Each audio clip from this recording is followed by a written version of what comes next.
Super Bowl. Boom, boom, boom, boom, boom, boom. Whoop, whoop, whoop. You know, we're all glad the team that won is the team that won. What are you talking about? This is coming out the week of the Super Bowl. This is coming out the day after. Yeah. No, it's not, bro. Yeah, it is. Osmosis Jones came out on Monday. Then next Monday is going to be Spawn. That's the week after the Pro Bowl. And then this comes out the Monday after the Super Bowl.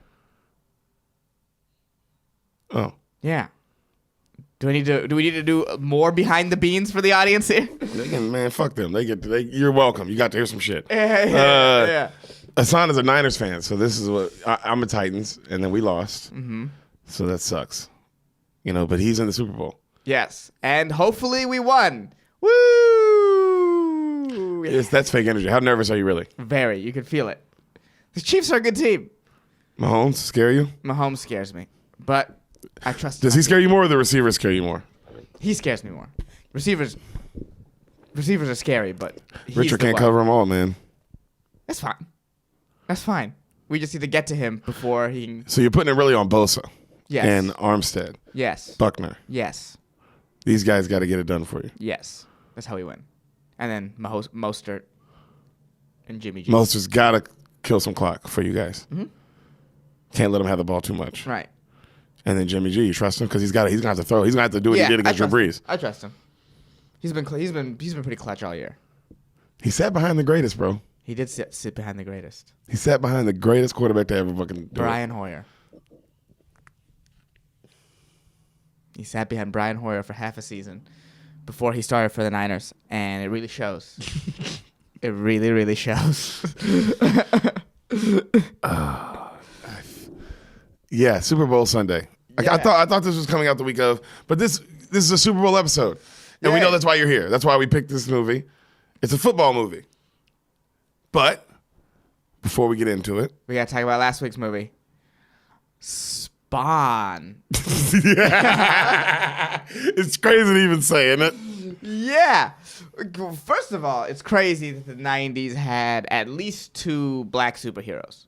Blooper heroes, as I called them beforehand. Oh my God. You're so racist, man. Right? So you had Spawn and you had Blade. Yes. And then in our decade, this past decade, we only had the one, right? We had Black P. Panther, Black BP. We had BP. Yeah. And that's it, right? Did we have another one? We had a couple black sidekicks. Falcons is in there. Iron Man, Warhammer. Yeah, his name's like War Machine. War Machine. Well, yeah, Warhammer. same thing. Yeah, that's Yeah. funny. I'm trying to think, dog. I guess Luke Cage. Yes. That's a superhero. He's a superhero, bro. I mean, so Luke Cage. Yeah, it's only been, man, that's still, I mean, I named 2. I named Black Panther, Luke Cage. Right. So the 90s were ahead of its time by 2. But they did it in 1 decade. They did it in 1 decade. I guess this decade did it too in 1 decade. Yeah, that's what I'm saying. It's the most we've had is 2, and the 90s were 20 years ahead. Did the 90s have more? Huh? The 90s would seem like a time where there was more than 2 black superheroes. I'm trying to think of when another one came out. So possibly a third. No, that was in the 80s, though. It had to be the 80s. I can't tell you what it was because it's on the list, but it had to be the 80s. Okay. Well, either way, this movie was weird.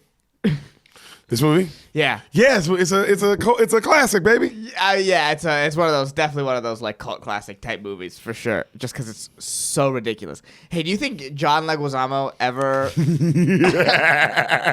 What you gonna say, dog? You think he ever was just sitting in that fat suit with the with all the makeup on him?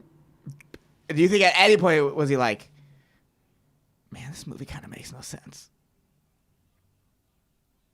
Do you ever think No. No. The whole time he thought this is the blockbuster. It was. I mean, did it do well in that box office? It doubled. It doubled. Oh, We looked that up. It doubled. Yeah. Okay. Well, it was hilarious. First of all, it's yeah, his character is unbelievable. Also, what the fuck is the devil's plan actually?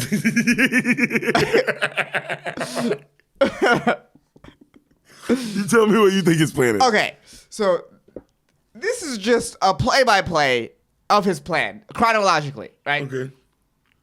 He sends Leguizamo down. Clowny. He sends Clown Boy down to find the leader of his army, right? To battle heaven. To battle heaven. While on top of that, for some reason, releasing a biological, like talking to Martin Sheen to release this biological weapon on Earth.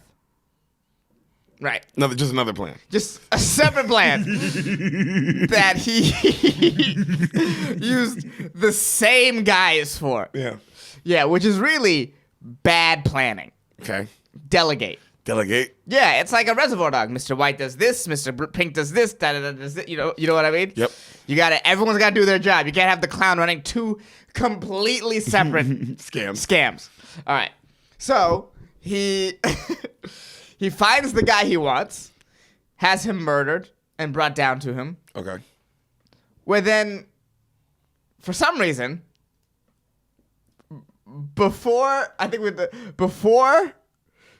doing the army leading thing, he gives him an opportunity to wrap things up on Earth for some reason. You know. For this battle with heaven, he really needs it for. Well, you know what our generals need is closure. So. Right. Now, at the same time. Oh my God. He has the clown guy implant a bomb on Martin Sheen's heart. Just in case Martin Sheen dies, you can release the biological agent, right? Yeah. First of all, Martin Sheen, why the fuck would you say yes immediately to that? You mean this role? No, not I mean, sure, that's a deeper question. But I mean, your character. Why would your character be like, yeah, just implant a bomb in my heart? Why? He didn't have the bomb in his heart. He had if his heart went off, the bomb went off. Yes. Sorry. Whatever. Either way. Terrible. Terrible idea. Also, just before we get that scene where he kills the lady. Yeah.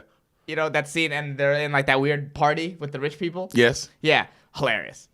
Great scene. There's one point where he does a flip, but he's still shooting his gun while he's flipping. And it's all automatic pistols. So he's just shooting nothing behind him. Oh my God. Also, every gun looks like a pistol, but is 5 feet long and is an automatic. Bro. They couldn't even get an AK-47 looking weapon. It was a pistol that shot like an AK and was huge. Yeah, a bunch of them, bro. Yeah. Because it was like, what futuristic Yeah. world is this? Right? Where the guns exist like this. Also, it's like the guns were completely useless the entire movie. It's crazy that he had any. Dude, so the first time the clown turns into the giant lizard demon, which, wow. What'd you think? I mean, What'd you think of the graphics? What'd you think of the graphics? So 90s. You know what's funny? I think they were like, we don't need to have a thin plot. We can have a thin plot. Look at how this looks. The plot doesn't matter. This looks amazing. He's in hell. Bro, wow, what was up with the weird purgatory place? What do you mean? He's not in hell. It's just like purgatory. It's like this weird, like in the middle realm between Earth and hell. Where he could get flumed down to hell at any minute for some reason. Also, the devil's very powerless. They're having the fight in hell, and the devil does not take part in the fight at all. He's just sort of watching, I guess. Yeah, he's just sort of like, you can tell they set up like, oh, then the sequel he'll fight the devil. That's what they knew so bad. Bro, know they knew it. They were like, oh, we can't have him fight the devil in the first one. Why? Because that's who he's going to fight in the sequel. Right, and the people were like, oh, you're thinking ahead. You're thinking ahead. What'd you think of the cape? Cape is the best part. Huge. Was it what you did? It was like when I think you explained to me how big it was. Yeah. And I was like, it was pretty much what I saw. The cape was exactly on point. Cape was I can't wait to see that. That's a cool weapon for a superhero. Mm-hmm. And it could do so many things. It feels like he could have used it more. He did this weird thing where he turned invisible with the cape. Yeah. And then he didn't move. Mm-hmm. He was just invisible with the cape, and he didn't move because the police are shooting at him. And then he didn't move. And then he unravels the cape, and the police are shooting at him again. And then he never uses his invisibility power for the rest of the movie. Seems like it definitely would have come in handy. Yeah. Yeah. It I would mean, have the been. cape can do anything. Yeah. Because the cape can do invisible stuff. I was like, man, I wonder if this cape can make it look like I'm someone else. Remember the cape turned into like a rock? Yeah. Yeah. The cape turned into a spike. The cape could fly. Yeah. Yeah, he didn't use the cape in hell at all. At all. He uses Superman eyes. Yeah, which he never used for the rest of the movie. Is that part of Spawn's power? He can only do things one time. Also, No, he just was learning still. yeah, the weird middle aged knight that was helping him out. What's Yeah. his name? Cagliostro or whatever. The white guy. Yeah, the white guy. The guy who was Raven or some shit from Mortal Kombat. The guy at one point goes to Spawn, "Don't use up all your powers or you'll die." What does that even mean? Why do we need that? We don't know what it looks like when Spawn is using up all his powers, because apparently he has limitless powers. Bro. He's awesome. I don't know how else to put it. Other than No, I'm not saying that's no. Yeah. I know exactly what you're not saying. I'm Yeah. not saying you're not saying that. All I'm right. just saying, man, when you really break him down, what a fucking superhero. I mean, he's hard to beat. How do you beat him? Like, what superhero could take him? Really? A one-on-one. What superhero could take him? Superman, obviously. Superman can take him. Man, he's fucking up a lot of niggas, bro. Yeah, dude. Like Iron Man and him, I don't know if Iron you Man and can- him going. I mean, Iron Man. Don't get me wrong. Iron Man and him going at it. Right. But Iron I Man don't him know. going at it. I don't know. He's fucking up Captain America. I mean, Captain America beat Iron Man in the fight though. I mean, he had the Winter Soldier helping him. Yeah. That was 2 versus 1. That don't count. I'm talking one-on-one. The only person I could really The Hulk say was one-on-one man is a bad motherfucker. Thanos is fucking like Spawn up. Yeah. Yeah. Thanos is fucking Spawn up, bro. Infinity War Thanos, I put on anybody. I don't know. I mean, Infinity War Thanos is undefeated. It won. He won. Infinity War Thanos won. Against all of them. Yeah. Yeah.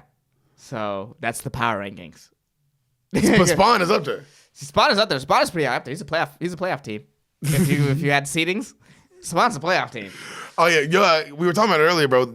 Man, it's like they remake everything. They could remake this if you made it like a dark Netflix show Yes. and like actually like got into it a little bit. You know, like wrote a little bit of a storyline. Yeah. Not this thing. Oh, I never finished the plan. What? Okay, so he puts the device in the heart if the heart stops, the bombs go off, right? So then why do you need Spawn to kill? Because the whole plan hinges on Spawn killing him so the bomb goes off. Yeah, But you can't just do that. you're the devil. You're the devil. You're the devil. You're the devil dog. You're the devil. Yeah. So what? Why is the devil like, man, I gotta think like 2 moves ahead here? Like, well, you know what I mean? That it's so funny that that's the plan. It's like, it's clearly they were like, we have the superhero, and we'll have him go through stuff, and we'll just sort of write everything as it comes. Also, isn't it crazy that there's people in hell and there's people in heaven and they're about to go to war, and you telling me God's going to have to sit here and watch his angels die, people who die again, people who have already died, assumingly, and now they're in heaven and they're like, man, I can't believe I was a fucking on Earth. I was a fucking a Marine. Yeah. I die, go to heaven. You telling me now? I'm still a Marine. I'm still on the front lines. Are you fucking kidding me? When does this stop? Oh my god. Oh, God. Heaven is just the worst. Like it's all bad. You're just That's like this free. is. But it's also so clear that God did not give a shit about the devil's plans. Not this movie. He sent down one Middle Ages knight because he was from the 1500s. Yeah, to handle most of the business. They handle most of the business, and then he was like, Spawn will kill him with his eyes, probably. Well, Spawn became a good guy, so now you're like, I got him on my side, which is Yeah. nice. Yeah, but God didn't send any interference. He's like, yeah, you do you. No, you do, you devil. We'll figure it out. we'll figure it When out. you come up here, go ahead. Yeah. Come on, head. Come on, boy. Come on up here. You know, And that's Spawn. that's fun. Beaners, this is your intermission right now. Before we get into the episode you are here for, really quick, thank you for listening. We Yes, love you. We do. Please subscribe to us on YouTube. Rate and review this podcast on iTunes. Please rate and review. That stuff matters. We could use the help, and we would appreciate it. Yeah, tell your friends about the podcast. We know you love it. Tell your friends about the podcast. We know you love it. You keep going back and listening to old episodes. That's Yeah. how we know you love it. We appreciate that. And follow us on Instagram at Spoil the Beans, and then you can find our individual Instagrams. We're linked on everything. Follow Derek us on there. Poston, Sonamod. Yeah. Yeah. Oh, and shout out to Greg Scamato for making our theme music. If you want some more samples from him or maybe help from him, check out gregcanhelp.com. Yep. Yeah. And now back to your future presentation. And we back, and we back, and we back. We're back. That's how I added to that. We're back. You're the worst, man. Well, and you're the best. That was okay. Well, thank you. You're welcome. Columbus Beaners. Oh, yeah. Columbus Beaners. That's the last city we were in. Columbus, Ohio State. What's up? Welcome, Beaners, from Ohio State land, from the Ohio State. And thanks for being our new Mexican listeners. And we appreciate that. Very much. Or are they?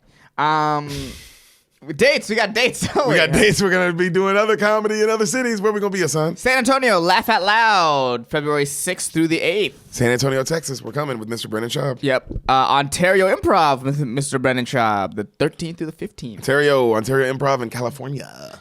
Vancouver, also a Schaub, on the 21st. Oh, that's cool because that's a theater for Just for Laughs festival. So in Vancouver. Yeah. So that's like really cool because there's like Bill Burr's there and like Hannah Gadsby and like, you know, the greats. Jay Farrow. The greats. And yeah, that's a lot of cool people there. Yeah. There's a lot of cool people in there.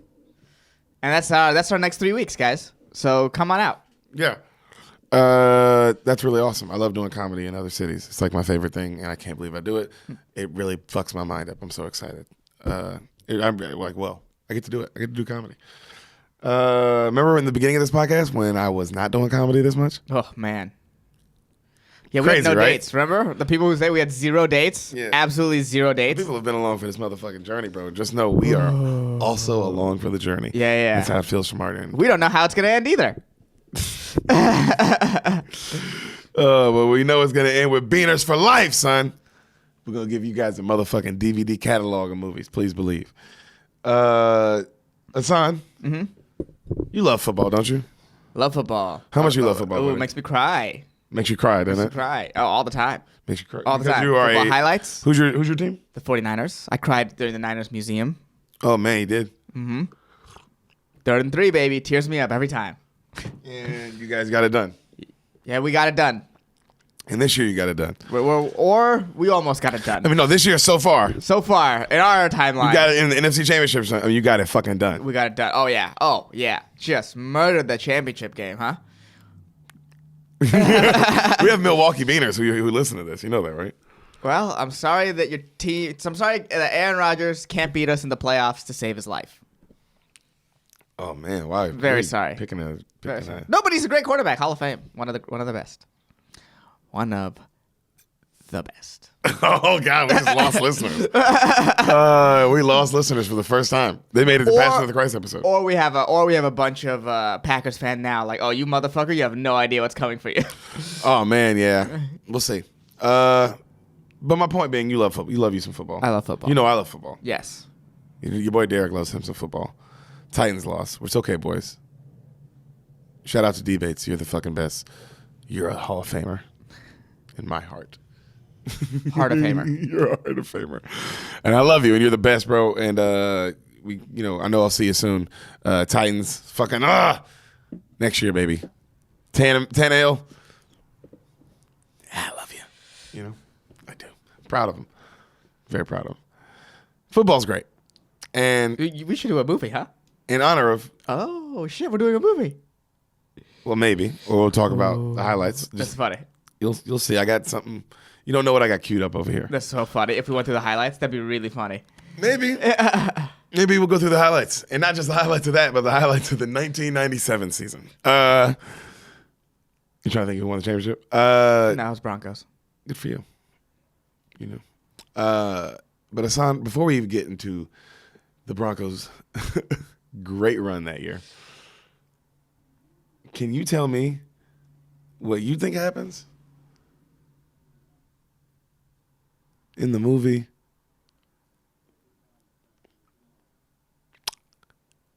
The Replacements? Okay. I think this is the Keanu Reeves one. I know there's a sports movie with Mr. Reeves. Okay, so we open on the New York Giants. Love it. Per Your movie's awesome. Keep going. practice field or whatever. I'm going with, my guess is that this is a comedy. So, Keep going. okay. So, you see the New York Giants and they, for some reason, maybe they're very good.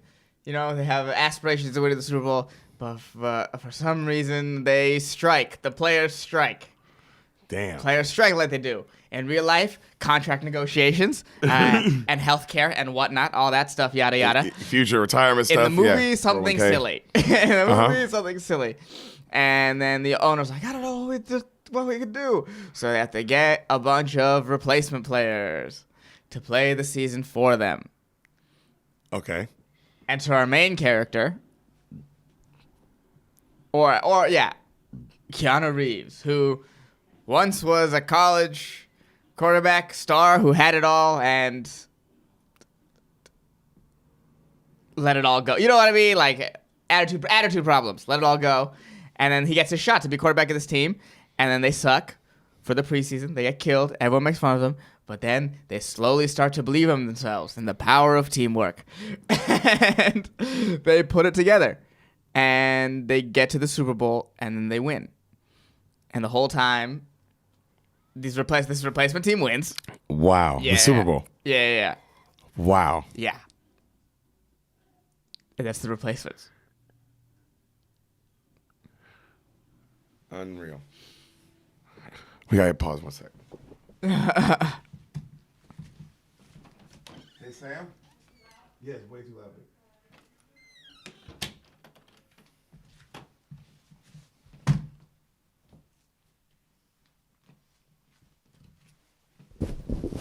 Stupid fucking bitch, right?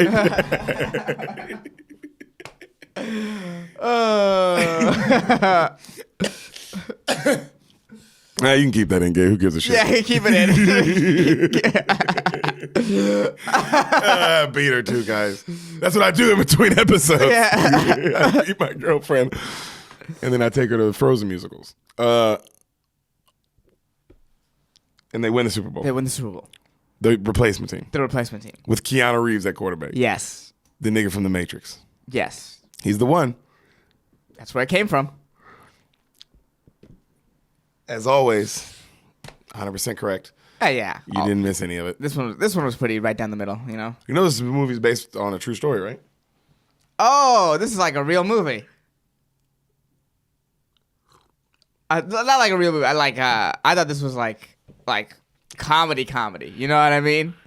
Oh, no. This movie's awesome. Sam cried at the end of this. Oh, this is crazy. Oh, okay. Okay, well, now I know I think I know where this story is going. More so. I had no idea it was based on a true story. You know the true story. Yeah, the strike, the year of the strike. And you know the team this is about, yes? Is it about the Giants or is it about the Cowboys? Ooh, you ready? Yeah.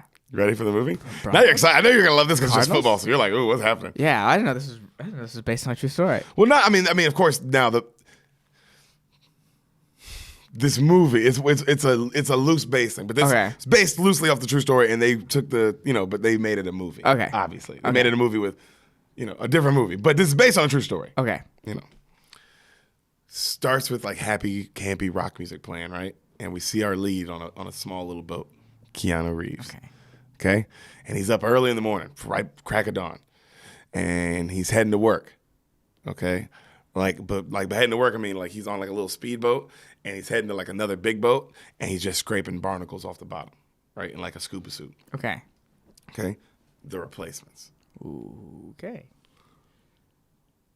This movie's awesome. Are you ready? This is one of my favorite sports movies. I like how it starts. It's very very like that's what that's a job that someone has to do, I guess. Somebody's got to do that job. Yeah.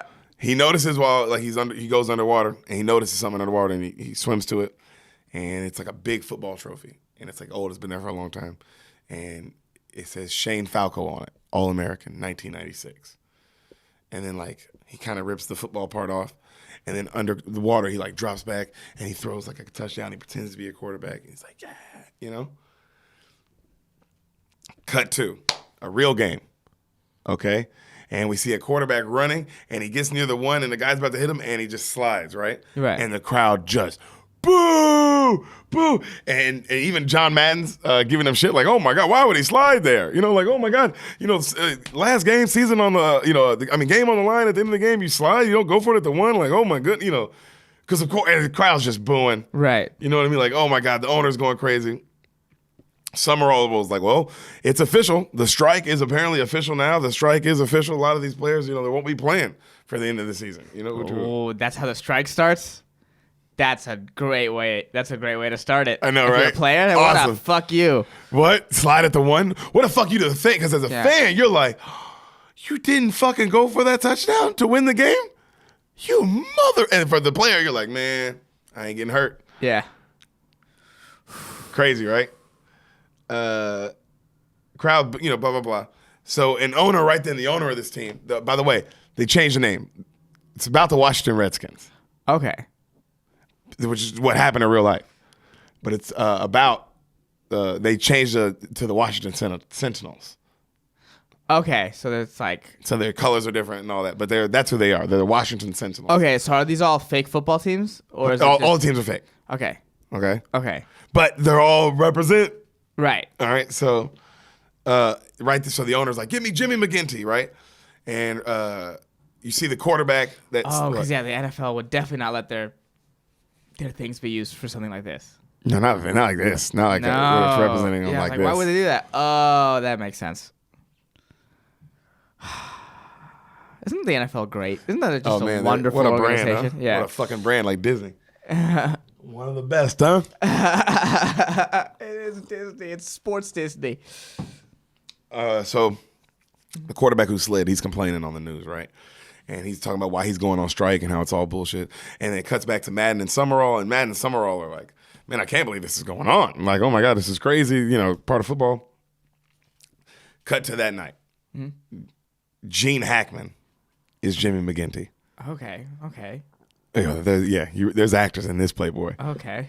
Jimmy acts as him and Jim McGinty, right? And he's having a late night drink with the owner. Mm-hmm. Okay. And they're clearly old buddies. They're talking about old times and all this shit. And the owner just starts going off about the fucking quarterback sliding. Like, oh my God, that motherfucker. You know what I mean? That's which I get. Like, oh God, that son of a bitch. Right. We lost. And he goes, take a ride with me, Jimmy. Cut to, they're riding a little go-kart around the field. And it's the most boss owner shit. You're like, wow, the owner could do that. Owner could be like, hey, let's have a late night drink at the stadium. And then be like, hey, let's take a ride. And then you're just riding your little go-kart around the fucking field. Oof. Empty. I mean, this empty. It was the Baltimore Ravens stadium. That's what, because Sam recognized it immediately. Wow. I was like, that's the Baltimore Ravens stadium. I was like, wow. That's what a power move. Oh, dude, I mean, if I was an owner, would you not use that move on signing a new coach or a player? Right. Or something? You're like, hey, man, take a ride. Hackman's the coach? Hackman's the Jimmy McGinty guy. Okay, Coach, right? Okay. So he goes, Jimmy, I want you back. I need you. And then he goes, he's like, what are you talking about, man? I'm done. You have no players. I'm out. And he's like, oh, they all flew home to their fucking castles. And he was like, but what? We're not going to, he's like, I'm not worried about that. We're going to get replacement players. He goes, replacement players? It's like, we're near the playoffs. 3 out of 4. That's all we need. 3 out of 4 games, these last 4 games, we're in the playoffs. All I got to do is win 3 out of 4. It's like one of those, which is crazy because when you watch football, it's like, man, those situations are nuts. Right. Well, because then it gets to the end of the season, it's like, man, some teams are in control of their destiny a little bit. It's like, bro, all you got to do is win 3 out of 4. Yeah. And you are 100% in. That's all that, and that you don't got to worry about knowing if somebody else loses. Yeah. You don't have to worry about like Seattle losing and Oakland tying. It's just, you just got to not 3 of these games you got to win. Either you can lose the 4th one. It don't even matter. Right. But you got to win 3 of these motherfuckers. Right. All right. That's why football's awesome. Ooh, what a time to strike. I know, right? And this happened. This is what I'm saying. Like these, obviously it didn't happen like this movie, but the situations. The situations happen. Yeah. So he was like, that's all I need. Come on, whoop whoop. And he's like, he goes. The coach goes, I need players who want to win, not players who are gonna bitch all day, whoop whoop. And he goes, come on, Jimmy, come on. And then you see the Jimmy dude, like he's trying to convince him, and Gene Hackman's like, he's thinking. And he steps out the car and then he flips the coin. Catches it. And then he smiles at the owner, and the owner's like, I knew it. I knew you would. And then Jimmy goes, I want total control of the team. Basically, general manager. Like, I want that. I want that. Like, total control. You can't tell me what to do. And then he's like, ooh, I don't know about that. And he's like, I want to be able to recruit anyone I want, no interference. The players I pick are the players I pick. And he's like, well, how about my word is my bond? And then the coach, Jimmy McGinty, he laughs. He goes, I love you, but not that much. Contract written in. And he's like, okay, Jimmy. Okay. They shake hands. Football, right? Football. Whew. So he meets with all of his assistant coaches, Gene Hackman, the next day, and they talk recruiting, right? And they start telling him like all these like people who are playing in this league and that league. And he goes, he's like, we're gonna go a different way. And they go, what do you mean? He goes, we're gonna pick up unique players, not the players that'll just fill the best, the roster spot. Right. And they go, what? And he goes, well, what? He goes, what if it doesn't work? And he goes, well, if nothing else, they're gonna be fun to watch. So he goes, Daniel Bateman, walk on at Michigan State, ended up leading Michigan State in tackles, whoop to whoop. Just didn't go pro, didn't work out. He's now like a cop, and it shows him it's fucking Jon Favreau. Jesus Christ. And he's a psycho cop, bro. He like fucking blasts a dude through a wall. He's like, yeah, Oh, he Sam said his favorite of the movie. He steals. I mean, he does. He kill it. Good he's just Lord. crazy. What is this movie? Yeah. What? This is an amazing cast. Oh, this movie's amazing. I'm telling you, bro. This is when you watch it, you're like, damn, bro, that was a great time and a great football movie. Like it's still like a great football movie. At the end, I didn't tear because I've seen it so many times, but like, yeah, I get how it's just like, this is just great, So he goes, Clifford Jefferson. When did this come out? 2000. Oh, really? Mm-hmm. Oh, wow. In my head, it was older. 2000. Clifford Jefferson, ex-receiver, wherever, I forgot he says. He works at a store now. He's just like a fucking gas station attendant, right? And you see a kid trying to like grab ice cream and take off running, and he goes, but he's the fastest guy you ever see. And then you see him like he's like next to the kid, and he goes, "What's up, man? Got that ice cream, huh?" And it's the drum line. Remember the drum line? The movie Drumline? Yeah. The music conductor. Oh, Orlando whatever. Yeah. Yo, Orlando whatever is the receiver. I like that. Damn, this is studded. Awesome, right? Jesus Christ. So is he in this movie too? Is he the running back? John Cheezel or whatever his name is. Jesus Christ. John. Oh, what's his name? Fuck. Jim Caviezel. Jim Caviezel. JC. Yeah. Oh. So Mel Gibson picked him. That's why he picked him. Yeah. He hasn't been in anything else really. Oh man, he was fucked. Yeah. He was fucked in that role. Your first big role can't be Jesus. That's hard to come back from. And then he goes, the twins, right? He goes, these two brothers who were, like dominant linemen together at like Notre Dame, whatever. But for some reason, when they went to the pros and were on different teams, they couldn't play without each other. Mm-hmm. And then, their careers both went down. So what an interesting story. Not that that's a true story, but what an interesting story that would be. You know what? That is something that's definitely in the realm of possibility. Yeah, it's crazy. That's two guys that dominate at like a level like that, and then they both get drafted super high, but like, of course, to, other different teams. Yeah. Because obviously. And then you both like don't do well. But then some team would be like, oh, we just got to put them together, see what happens. Eventually, one of them's gonna get released. Yeah. Yeah. Some owner would be like, it's worth a shot. If they stayed in shape, it's worth a shot. It's worth a shot. Because football's football. So, one of the twins, Faison Love,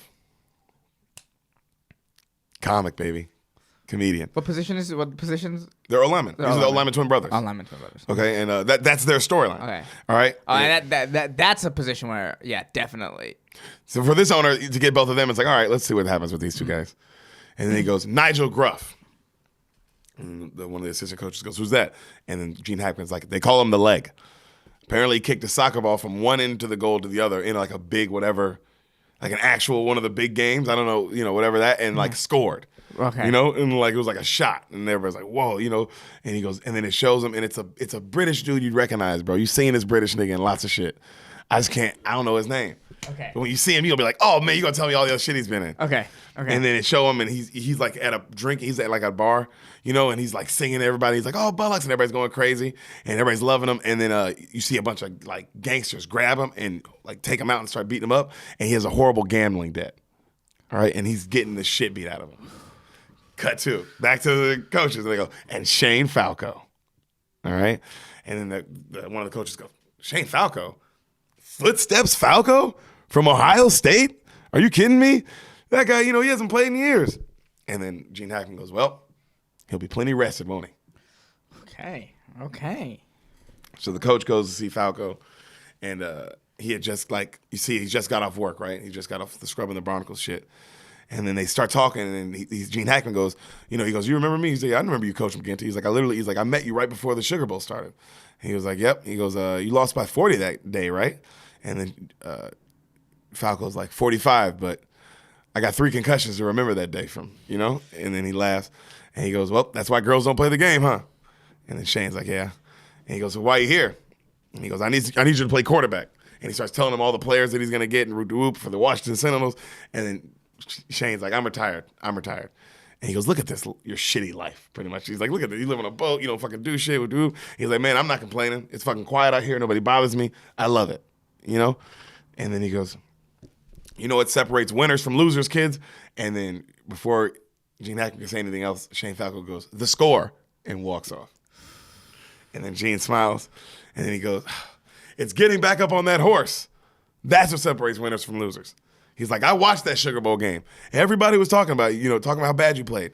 But I saw something in you. I thought you were still pretty good. You know what I mean? You were just young. You were in over your head that day. That was the only problem, and then that kind of led to a spiral, And he goes, but I liked how you played that day, and I watched how you played after, and I still thought you were good. And then he goes, I want you to take a chance, kid. And then Keanu's like, he doesn't know. I love it. You're loving it. I'm way in this. He goes, think it over. Could be part of something special at least. And Keanu's damn. Cause his life sucks, man. And it's like you do think like, damn, I could. It's like it's just like, oh, that was what a cool thing to be a moment in the NFL. Right? Yeah. Sorry, not whatever this league is. Or whatever. Yeah, the XFE. Yeah. He was like XFL. That's a league too. So the players show up, right? And when they show up all on a bus.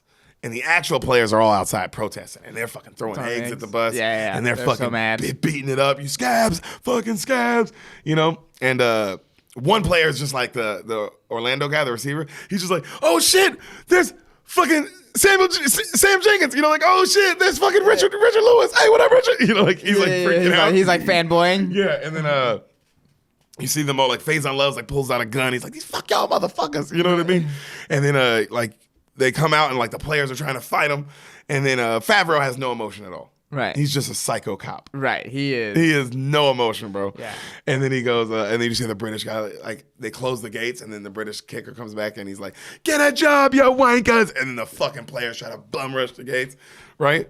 That's a really funny thing to say. Oh, dude, I would so say. I mean, once the gates are closed, it's like, man, hey, you fucking broke ass bitches.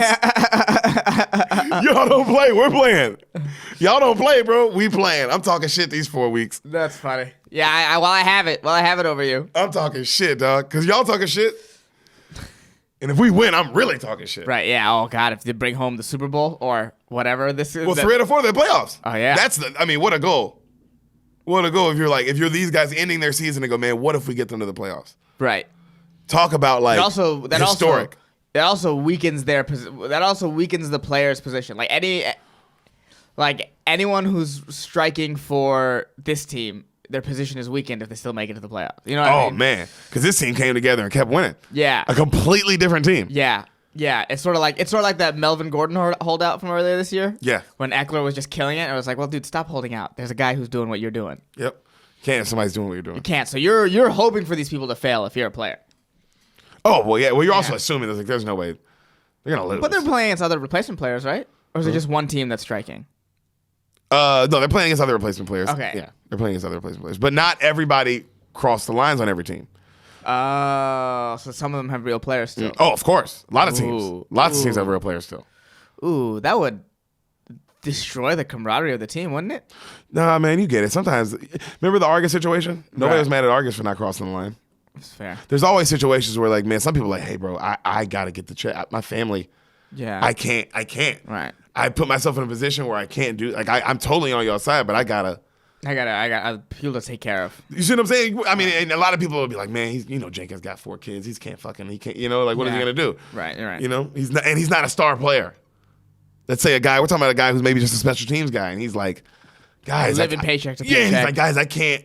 I can't. We're talking about in 80s football too, not even like 2000 where they're getting paid now. So it's like, imagine that, because that's the situation that happened in the 80s Redskins. In real life, that's not in this movie. The movie's 2000s. Okay. But in real life, this is the 80s Redskins. So imagine that player who didn't cross the picket line. Maybe maybe it's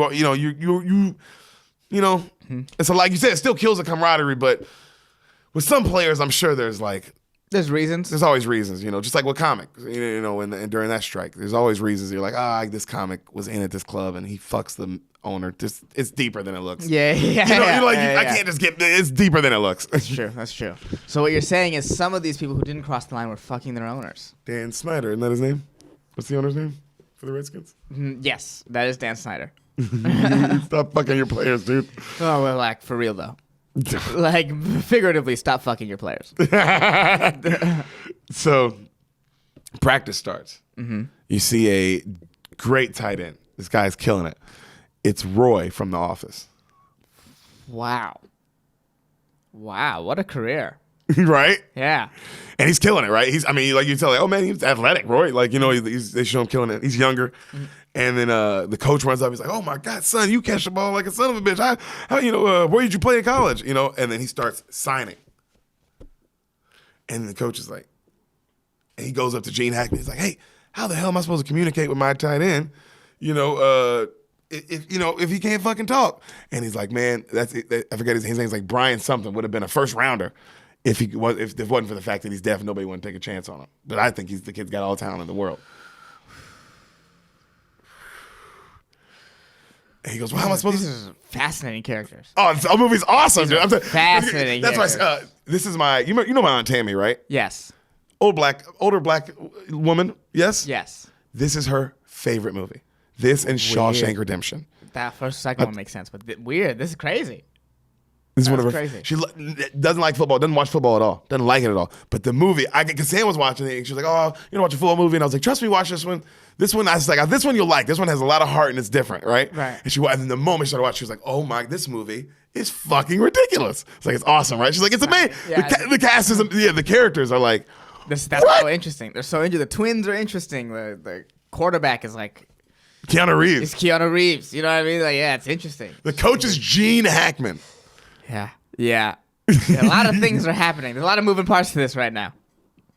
And so he goes, man, you're just going to have to learn how to sign to the assistant coach. He's like, I'm not going to learn how to sign. He's like, well, I'll tell you what. You never have to worry about him going off sides. He's like, why you wouldn't? Because that's the guy who only looks at the ball. Right. He's never fucking. Yeah. The call doesn't matter to him. Yeah. It's on 2, it's on 5, it's on whatever. Dude, I don't hear you anyway. So I only go off the ball. Right. And he's not going to get psyched by the crowd noise. The ball. When the ball moves, I move. That's it. But I'm completely like, oh, wow, he would never go off sides. Right. He's very right. I heard that as a kid when I saw this movie, and I was like, damn, he wouldn't go off sides. He would fucking, that'd be the one guy where you're like, well, he ain't going off sides. we know that for a fucking fact. So the kicker shows up, the British dude, right?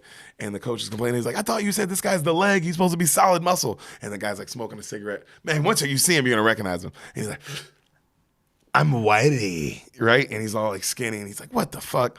And then you see a black guy from prison show up, literally from prison, and they're handcuffing him. And then the coach is telling him, like, Mr. Smith, the governor, who's a big Washington fan, has given you 5 weeks off to play with the team. You are like, assign this, like, but these are your freedoms. You're only allowed to be with the team. And the dude's like, listen to the rules. And it's like a hood-ass black nigga, bro. Okay, and then he walks off, and so now he's got the orange jumpsuit on and everything, and they let him go into practice, a prisoner, because the governor is like, "Yo, I'm trying to. We got a replacement. Yeah. I got a guy. Yeah, I know a guy. What do you do? Murder 8 children, but he can rush the quarterback." Like you won't believe. Yeah, he pretends they're a child. And I know for a fact, we have cameras. He is still in shape. Yeah. He is working out. We got our eyes on him in the yard. We've been giving him tackling dummies. We've been letting him play in pads. You seen The Longest Yard? Yes. Both of them.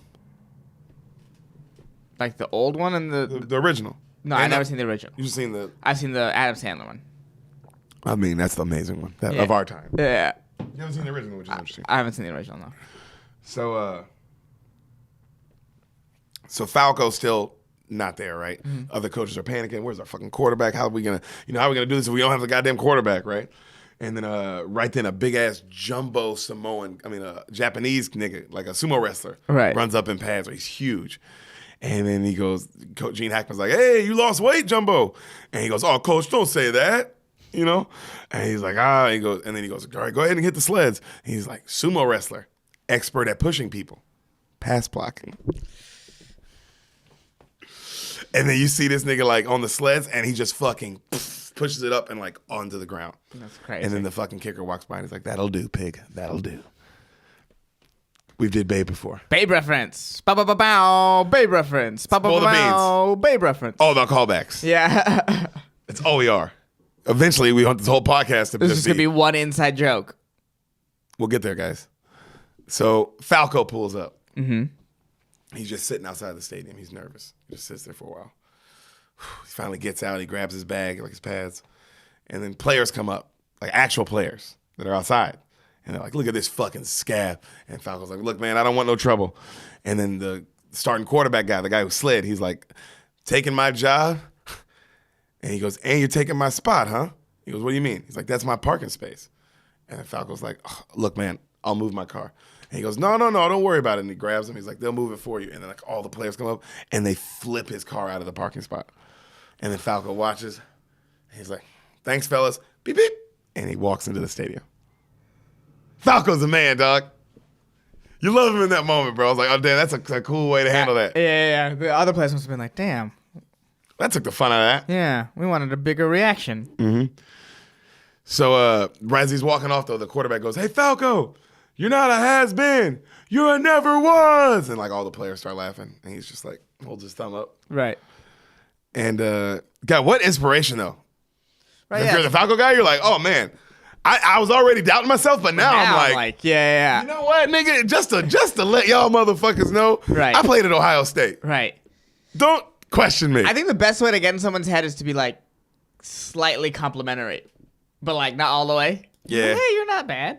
Ooh, that'll get in a motherfucking head, bro. Yeah. Because it's like, because he's not being negative. Especially if you say it super positive. Like, "What's up, man? You ain't bad." Motherfuckers talking shit like that. You're just like, "Oh, okay." Yeah. What's up? Yeah, when they're like, "Oh, you'll never be anything, Derek." Yeah, it's like, "Oh, okay, well, this guy." Well, I'm going to be something. That's my impression of you. That's how you sound. That is how I sound. I'm going to be something. You've heard me when I'm really emotional, though. Right. That's true. So at practice, Yeah. Fabro is a linebacker, obviously, and he's fucking a crazy person. He's just killing it on the field, right? They show the Clifford guy. He's fast, but he's dropping balls. Falco runs up, and he's like, and Coach Hackman's like, "You're late." And he's like, "I had a little car trouble." And he's like, "You still got an arm?" And he tosses him a ball. And then the Clifford guy's like, "Hit me, Falco." And he's like, "All right, go." So like intense-ass music starts playing, and he fucking bombs it, and he gets intense. And then the guy just runs into a lineman. Boom! And then the ball just like goes out of nowhere, And he's like, "Not bad." Like good, like the arm's like, "Ooh, still got the cannon though." Right. You know what I mean? So later at practice, you see they do like a drill, and Favreau blasts the fuck out of Keanu, who's got the red jersey on, obviously, the quarterback, which I always miss that. My whole life, bro, most of my football career, I had the other color jersey. I always had the red jersey. And so no one could touch you, right? Yeah. Yeah, it's awesome. Yeah. That is awesome. There's only 3 guys in practice with the red jersey. With the red jersey. Everyone else can get hit. Everyone else can get some. Everyone else can get some, bro. Yeah. So later, Gene Hackman must be pissed at him. Oh, of course, right? Yeah. And then, but he's a crazy guy. He's like, I fucking got you on that one, right? Didn't I? Jon Favreau's nuts. And he goes, "Hey, I'm Danny Bateman." And he goes, "I'm Shane Falco." And then he goes, Gene Hackman goes, "Hey, Danny, nice pop. We don't hit the red shirts, remember?" He goes, "Oh, yeah, I forgot, coach. I remember you told me don't hit the red shirts, but I see that red shirt. I just get so fucking excited, man." And then Falco's like, "All right, man, this is good."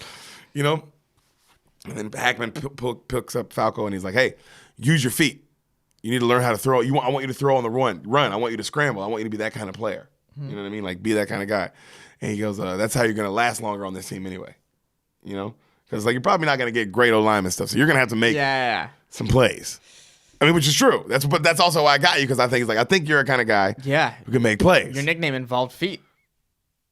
Right? Footsteps Falco. Footsteps Falco. Yeah. So you got to use them. Got to use them. Mm-hmm. So the kicker comes up to Falco and he just starts giving him shit about how much money he lost gambling on him for the Sugar Bowl. It's like, way to blow that one, eh? And he throws a cigarette at him. And then Shane's just like, nice to meet you too, man. Like, oh man, what a way to introduce yourself to your quarterback. That is fun. Hey, that's a character, though. This is who you are as a person. You're a gambler. Yeah. And a European. So he sees a woman out there on the field, right? And he locks eyes with her. And then romantic music starts playing, like, and they're just staring at each other, right? And then he calls the play, and then right when he calls the play, Danny smashes him again, lights him up. And he goes, Danny! And he grabs his face mask, and he goes, Red! And he goes, oh, yeah! Red shirt, man. He goes, this football shit's confusing, huh? Jon Favreau, I told you, bro, he's fucking awesome.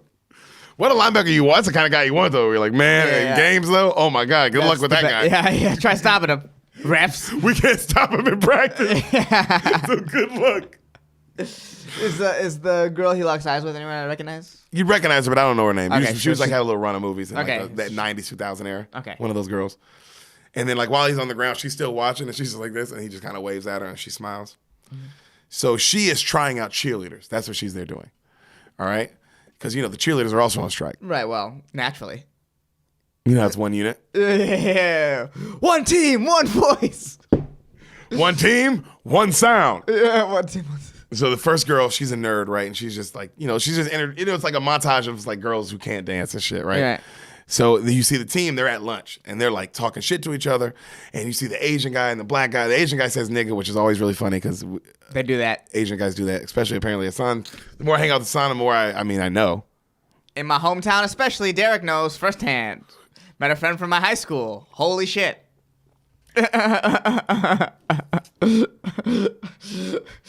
When she was dropping Didn't know if she was Asian or 21 Savage. Yeah. Couldn't tell by how she was talking to me.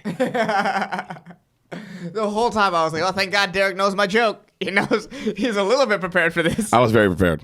I mean, I've also lived my life, and white people say it all the time too. But it's funny to see Asian people also say it all the time. It's like, oh, it's just fun for everybody. Huh? Yeah. It's a good time. Yeah, It's a good time. it's fun. You like to say it. Oh, Son loves to say it. Yep. Y'all should hear my girlfriend say it because she can't say it without saying the ER, which is even weirder. Yeah, but then she also says it uncomfortably too, which adds a little bit of the weirdness. Yeah, to because it's like, well, why'd you say it in the first place? And then it's like, well, besides, most of the time you ask, but I like it. So they start fighting, right? And then the black guys are like, we're going to sit with the deaf kid. Fuck y'all. And then you see like another cheerleader montage of them just not being able to dance. And then you see back at the lunch the running back, who is this Christian guy, and he tells him like, man, dominating college. You know what I mean? Dominated high school, dominated college, got drafted, went right to the pros, and then he goes, literally the first play in the pro, the first game I played in the pros, I blew out my knee. And he goes, damn, Keanu's like, damn. He goes, man, I just want one touchdown in the pros. That's all I even need. He said, that's all I care about these days, just one touchdown. He's like, I'd be so happy, man. And he's like a hardcore like Christian guy. right. But kind of, and I was like, but that part of the story, you're like, oh man, you do feel that. The kind you root for, the Hacksaw Ridge Christian. Yeah. Yeah. That is true. Yeah, Christians are a well-rounded community. You were with that because, like, damn, bro, this guy was a super stud, gets drafted, And just wants first one. play, Just wants fucking one. blows, like, fucks That's his not knee fair. up. And it's like, That's not fair. damn. That's just, Also, it's not fair that happened. It's not fair you played in the time when you couldn't come back from that, whereas now you can't. You can sometimes damn near in the same season. oh, yeah. But in that time, it was like one of those kind of knees. It was like, oh, damn, like where you blew it all the way out. Like, Yeah, like your ACL is done. that and this MCL done. is- Yeah, and it's just Yeah. like, oh, that's it. Yeah, First game. first game. Also, for the owner and the team that drafted you, they're just like, oh. I mean, you're just a stock that just completely. Busted immediately for no reason. Well, because God hates you, ironically. But this guy gets a second chance Yes. because he stayed in shape, stayed ready, and all of a sudden he's called upon. Right, and God was like, all right, I feel bad. I shouldn't have did that. That was pretty fucked up, huh? Yeah. My bad. Well, I get it wrong sometimes. I'm God, I wanted to test you because I'm weird. No, I'm not weird. I'm bored. Yeah. I know even how the tests end up. This is too much power. That's what God's really thinking. Yeah, God's fucking going crazy right now. It never ends. It never ends. Yeah. I get it. I get why you're mean. Oh, wow. That was me speaking directly to God. You're going to hell, dude. So also at lunch, the Clifford guy, he walks up to the Ray Smith Wilkinson guy. It's the black guy who came out of jail. Right. And he's like, "Oh shit, it's Ray. You played for Minnesota, man. I was such a big fan for years. Oh my God, you were gonna be like all pro legend, Hall of Famer if you want to beat up all those cops and had to go to prison. You know what I mean?" And the dude immediately holds a knife to his throat, and he's like, "Oh man, I mean allegedly. If you allegedly beat up all those cops, you know what I'm saying? 'Cause fucking cop, I'd beat them cops' ass too. Man, I'd kill a cop." And he looks over at Jon Favreau sitting next to him. He's like, "You know what I'm saying? When I kill a bitch ass cop," and then Jon Favreau looks at him and goes, "I'm a cop." And then him and the Smith dude look at each other and they both just smile. And then Clifford's like, "You know what, man? I'm gonna go get me some brownies."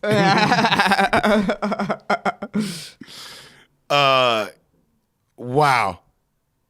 Also, what a crazy backstory. Played for Minnesota. Yeah, was on the Hall of Fame track and then beat up some cops. What's the story behind that? What is the story behind that? Do we find out? Life's hard. That's what we find out, dude. So, the cheerleader girls still auditioning people, right? Mm-hmm. And these two hot stripper kind of girls kind of walk up, and one of them's looking at the practice field, and she goes, "I swear to God," she goes, "Ooh, look at these hot little monkeys." I mean, whoa. That would be a great campaign slogan. Look at these hot little monkeys. Trump 2020. Oh, God, dude. It is kind of hot she said it, though. Yeah. Anyway. Yeah. The main girl's like reading her info. She's like, "Oh, my God, it says here that you were in Cats." And then the girl's like, "No, Pussycats. You know, the club next to the airport?" And she starts dancing. And then she goes, "What's your style of dance?" And then she was like, "Oh, style? I guess is lap dancing a style? I'd say lap dancing, you know?" And then she goes, "Well, you know what? I've seen all I've got to see. At least you guys have experience. Suit up, girls. Let's practice." And then they're like, "Yeah." And then the main girl also goes, "Hey, and if you guys have any other friends at the club that want to do this, can you invite them too?" And the girls are like, "Absolutely." You know? And then they leave, right? So Falco comes out to his truck and it has like scab painted on it and still flipped over. And he's just looking at it.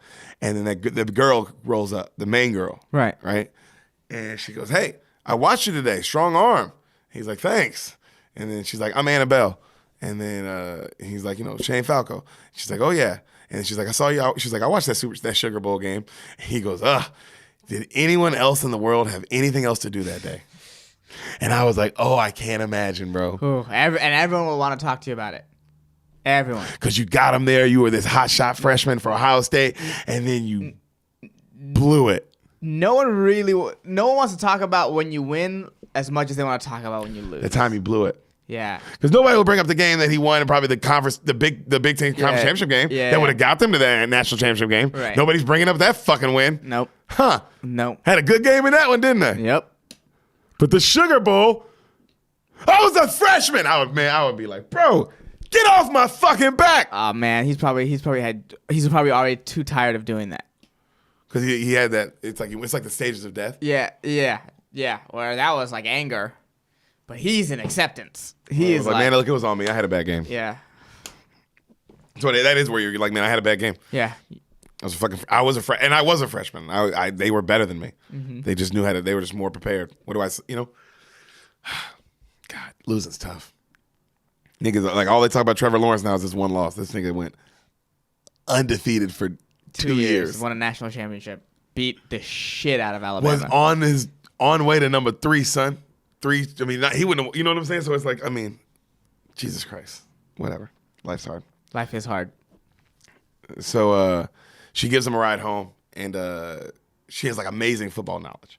Like, you can tell, like, just from the past, Washington knowledge and, like, everything he was doing at practice and, like, telling him, like, also, like, how, you need to use your feet more. I was watching today. You got to use your feet and scramble, especially if you're going to be on this team with this O-line. And, you're, like, just saying, he was like, oh, okay, And then she was giving him, like, all this insider information from other cheerleaders on other teams, like, that she has. And it was like, whoa. I mean, I don't know if it happens exactly like that, but I bet something like that has happened. Yeah. Because insider information is too important in a billion-dollar company. Right. Right. And if you can get the edge on the other team, you could take You it. will. So if a cheerleader's fucking a player, and she's the kind of girl like that that'll talk for money to the Bills, you know what I mean? If she's like, hey, he was out drinking the other night and whoop-de-whoop, like, run his way, he's going to be lagging, like, because that's what she was telling him. And it was like, wow, interesting. Crazy. So she pulls up to, like, the shipyard, and she's like, whoa, which one of these boats is yours? He's like, you see that big yacht right there with the gold streamers, like, right across it? And she's like, whoa. He goes, mine's the little shitty boat next to it. And then she smiles. And then he's like, come on, you want to come inside and get a beer? And she goes, hey, nothing personal. You're awesome. You're cool. But I don't date football players. And he goes, wow, not even quarterbacks? And she goes, especially not quarterbacks. And he laughs, and then she goes, you guys are the biggest babies. And he goes, whoa, the biggest babies, huh? And he laughs. She's like, good luck Sunday. And then she pulls off, right? Pretty cute. I like that. I'm like, if I was a quarterback, I'd be like, oh, man, all right, look at her. Because she definitely wants some. Like, you feel the energy. You gave me a ride home. Yeah. What you even knew I needed a ride home for? Well, that's also true. You just ain't no hoe. I like that you're letting me know, like, hey, I ain't no hoe. You ain't, getting it like that. But what's up? The ball's in play. Ball is in play. We are tennis, baby. Oh, Serena. Let's dial back the riffing a little bit, huh? Okay, I'm sorry. You're riffing at like a 9 right now. We need you back at a 6. Okay. All right. Bringing it back down to a 6. Okay. So Shane goes to the stadium, right, the night before, and Hackman walks up, and he's just inside the stage, just looking around. He's like, what you up to? And then Shane's just like, oh, just watching the game. Which I like the line. I was like, that's a good line. And then he goes, you know what you look like? You're a duck. He's like, you look like a duck on the pond. And Keanu looks at him. He's like, on the surface, super calm. But underneath, those feet are churning a mile a minute, aren't they? And I was like, oh, that's... Good lines here. Gene Hackman, man. Well, Yeah. I mean, also he can deliver. So even if I'm Right. sure a guy like him is just like, oh, you can just deliver anything probably. And he goes, don't worry, you're gonna be fine. And then just earn the team's respect, and they'll start playing. They'll start playing for you. And then he throws Hackman the ball. They start kind of tossing it back and forth, playing catch. Mm-hmm. And then he goes, why'd you pick me, coach? I just gotta ask. And he goes, man, I said I knew there's something in you. And one day I thought there was something that was going to make you a hell of a football player. And I still think there is, And he's like, so get some sleep, because tomorrow you got a pro football game. Right? And he's like, whoa. So game day, the sumo wrestlers in the locker room just eating eggs. Just like full eggs. Eating, like fucking those raw, Yeah. just eating them. And the coach is like, what are you doing? He's like, I got to bulk up, coach. And he's just stuffing them. So Madden, you hear Madden fucking commenting on the game. Summerall, they got them in for these movies. I missed that combination. Madden and Summerall? Yeah, dude. Best combination of all time. All time, no question asked. Of all time. No questions asked. All time. Just that Summerall drawl. Oh, man. And then Madden just being Madden. Right. Hackman comes in. He goes, boys, welcome to pro football. And they all go, yeah. They all clap. And he goes, a lot of people are going to start saying that you aren't real players, that this isn't a real team. But that's bullshit, because today you're being paid to play football. He goes, you got pro football players, and they're going nuts. Which is like, damn, that would be dope. You can't say shit. Yeah, I played football professionally. I'm getting paid good money to play today, bro. Now maybe it ain't the money that these niggas who are striking for, but it's like, damn, I'm probably making like 70, 80 grand, 100 grand, 200 grand to play today. Yeah. Holy shit. Yeah, I could use this money. Oh, for sure. Yeah. He goes, so you hear, John Madden, he was like, for some of these players, this is another shot. And for some like Falco, it's a last shot, but, and then like they're, saying all this stuff about it. And then the real players set like a tripwire. So when they run out of the tunnel, the fucking Jon Favreau dude he lays a cheerleader out. And then like all the real players are outside laughing. And it's like, man, I don't know how these niggas would have set this up. Right. How did they get in? Who did this? Well, the inside man, right? Oh, yeah. Had to be. Right. Also, that'd be one of the biggest things on SportsCenter of all time, bro. Right. There was a tripwire. The replacement player tripping on a tripwire. That's incredibly funny. It's incredibly funny. He knocks out a cheerleader. Yeah. He knocks her out. Yeah. They were just like, we could use a joke in here. And so that's what happened there. Yeah, in the writing room. Yeah. They were like, oh, let's put a joke in here. A tripwire. That's funny. He takes out a cheerleader. Ha! Hilarious. Women getting hurt. It's funny. It's funny. Yeah. So the stands are barely like half full, obviously, which I would get, because they're like, because of course you're thinking like race replacement players, we got to win 3 out of 4. We're not making the playoffs. All right. They're playing Detroit, which is like, but like they're like an orange Detroit team, like the Detroit like Tomahawks or whatever, All right. And their team, they're the Washington Sentinels, but they have like a blue and red. They kind of look like the Pats. And he looks, he's like, Shane, be a leader out there. So in the huddle, he's about to call the play, and Faison and the Asian dude start arguing about the spots in the huddle, and these niggas literally start fighting to the point where Shane's trying to break it up, and he gets fucking hit in the head and knocked down. With a helmet? Yeah, like with the fist. Okay. And gets knocked to the ground, and then Madden's like, holy shit, Falco's already down. They haven't ran a play yet, And then the ref calls the flag, and he gets up and he's like, hey, I'm the quarterback. I'm the only one talking in the huddle. Anyone have something to say, you raise your hand. So he goes to call another play, and then he calls the play, and the lineman goes, what? He goes, is that to the left or to the right? And he goes, oh, my God. And then they start all arguing about to the left or to the right. Another flag. 10 yards back already. All right? He finally calls the play. He gets to the line of scrimmage, and then the linebacker comes up. He goes, I'm coming for your footsteps. And he goes, his eyes get big. He rolls to the right. He tucks it to run. He gets blasted by that dude and fumbles. Detroit has the ball. Ooh, That's the first play. Jesus. Not starting off good, that's for sure. Is Detroit also... Oh, wait. So they're all mostly still replacement players, right? Yeah. Okay. But some teams have real players. Okay. They I don't think they do. Okay. I think their whole team went, together. Okay. All right. So Danny is the middle linebacker, Jon Favreau character. Right. He's talking shit, right? And he's like, he's going crazy. He's like, I'm going to bury your family. I'm going to get you. And the quarterback's looking at him, and then he just jumps offside and blasts the nigga. So another flag. So the next play, they score they just run it in easily. Right. Right? So they're up a touchdown. So Shane calls a play right in the huddle. And the Japanese guy goes, I don't feel good, Shane. And he goes, what do you mean you don't feel good? And then he just starts throwing up all the eggs he ate. And then the fucking Orlando guy's like, oh, coach, hey, Shane, we got to move the huddle. He's like, we're not moving the huddle. He's like, you got to, I'm going to throw up. And then he throws up. And he's like, God damn it. He goes, all right, all of us, we're going to move in a circle on 3. 1, 2, 3. And then they all move in a circle like this, And then everybody's like, what the hell is going on? And then Gene Hackman goes, hey, it's the first thing we've done as a team.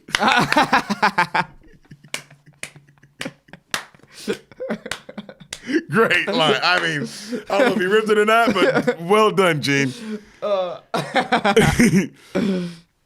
Shane walks good up. Coach. Yeah. Blue 42. This is a good coach. Positive, coach. Man. Yeah. Blue 42. Blue 42. They motion to the right. Hut. He rolls left. He's fucking nowhere to go. He scrambles back right. Throws it across his body back to the running back. Fucking nice ball. Fucking gaining like 10 yards. Go 44. Hut. He drops back. Fucking hits Roy from the office on a nice out.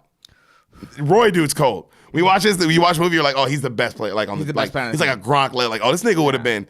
There's no way he's not in the NFL after this. That kind of like when you're any team like, oh, we'll take this deaf dude. Oh, yeah. This motherfucker can ball. We'll figure this out. We'll figure this out for sure.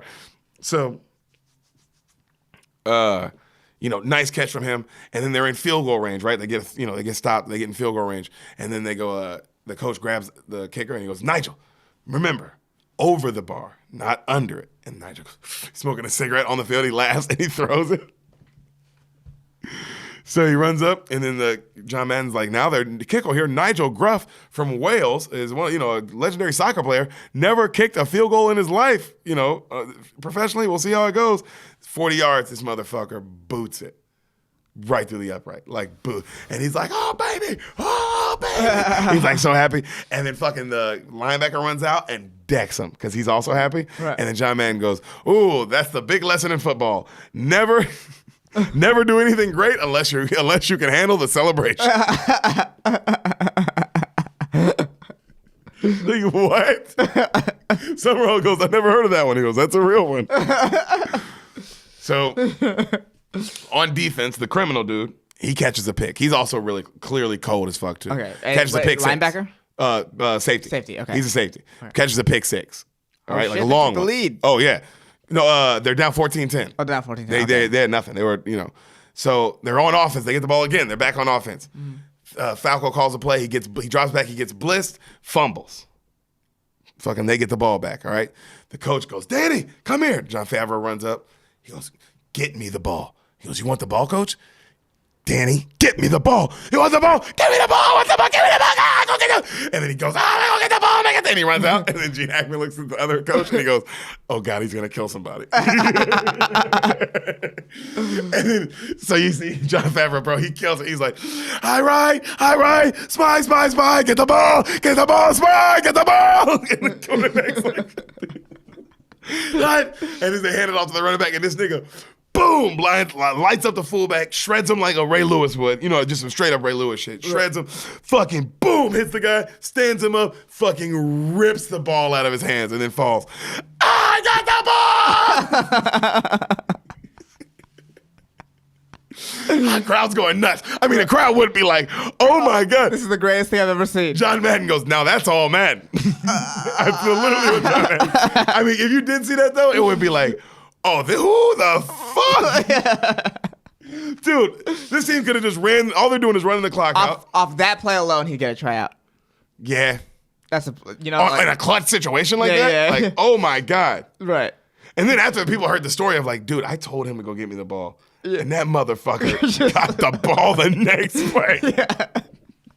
I think I might have the greatest linebacker of all time. Holy shit. He blew up a fullback, so it wasn't like an easy shot. Yeah. So he runs back to the sideline. He's like, I got the ball. He's like, you got the ball. I got the ball. You got the ball. And then they both stop. And he's just looking at him like he doesn't know what to do. And he goes, you can sit down now, Danny. He goes, okay, coach. And so he goes, Falco, we got to pass. We got to get in the end zone. We got to do it fast. You can do this. And Falco's like, okay. And so Falco runs to the line. Blue 25. Blue 25. And the defense look like he's looking at him. And he starts getting real nervous. And he goes, check. And then he starts changing the play. And then they go, what is he doing? And he checks it to a run. He's like, check, run, like something right, we go right. And then Gene Hackman's like, why would he call a run? What is he doing? And then the running back's confused and he goes, hut. And then the running back goes the wrong way and he goes to toss. He's like, oh. And then he gets hit. And at the last second, he still pitches it the other way to the running back. And the running back catches it, the Christian guy, and he fucking makes a great spin move. And then like dodges another guy and he's like, oh shit. And he gets to the 10, the 5, the 2, and he dives. Fucking boom, stuffed at the 1. Ball game. They lose a heartbeat. And then John Madden's like, oh, and the Sentinels lose a heartbreaker. Now they got to win 3 in a row to get to the playoffs. Crazy. That would be a tough one. Because as a team, if you're watching that game as a fan, like let's say your team is the fucking Redskins or the Sentinels, you would be like, oh, fuck, because they went the wrong way. You're like, oh my God, why are we doing a run? What the fuck? Oh, what the fuck? Oh, like, oh my God, we're about to win. And then he fucking like, oh.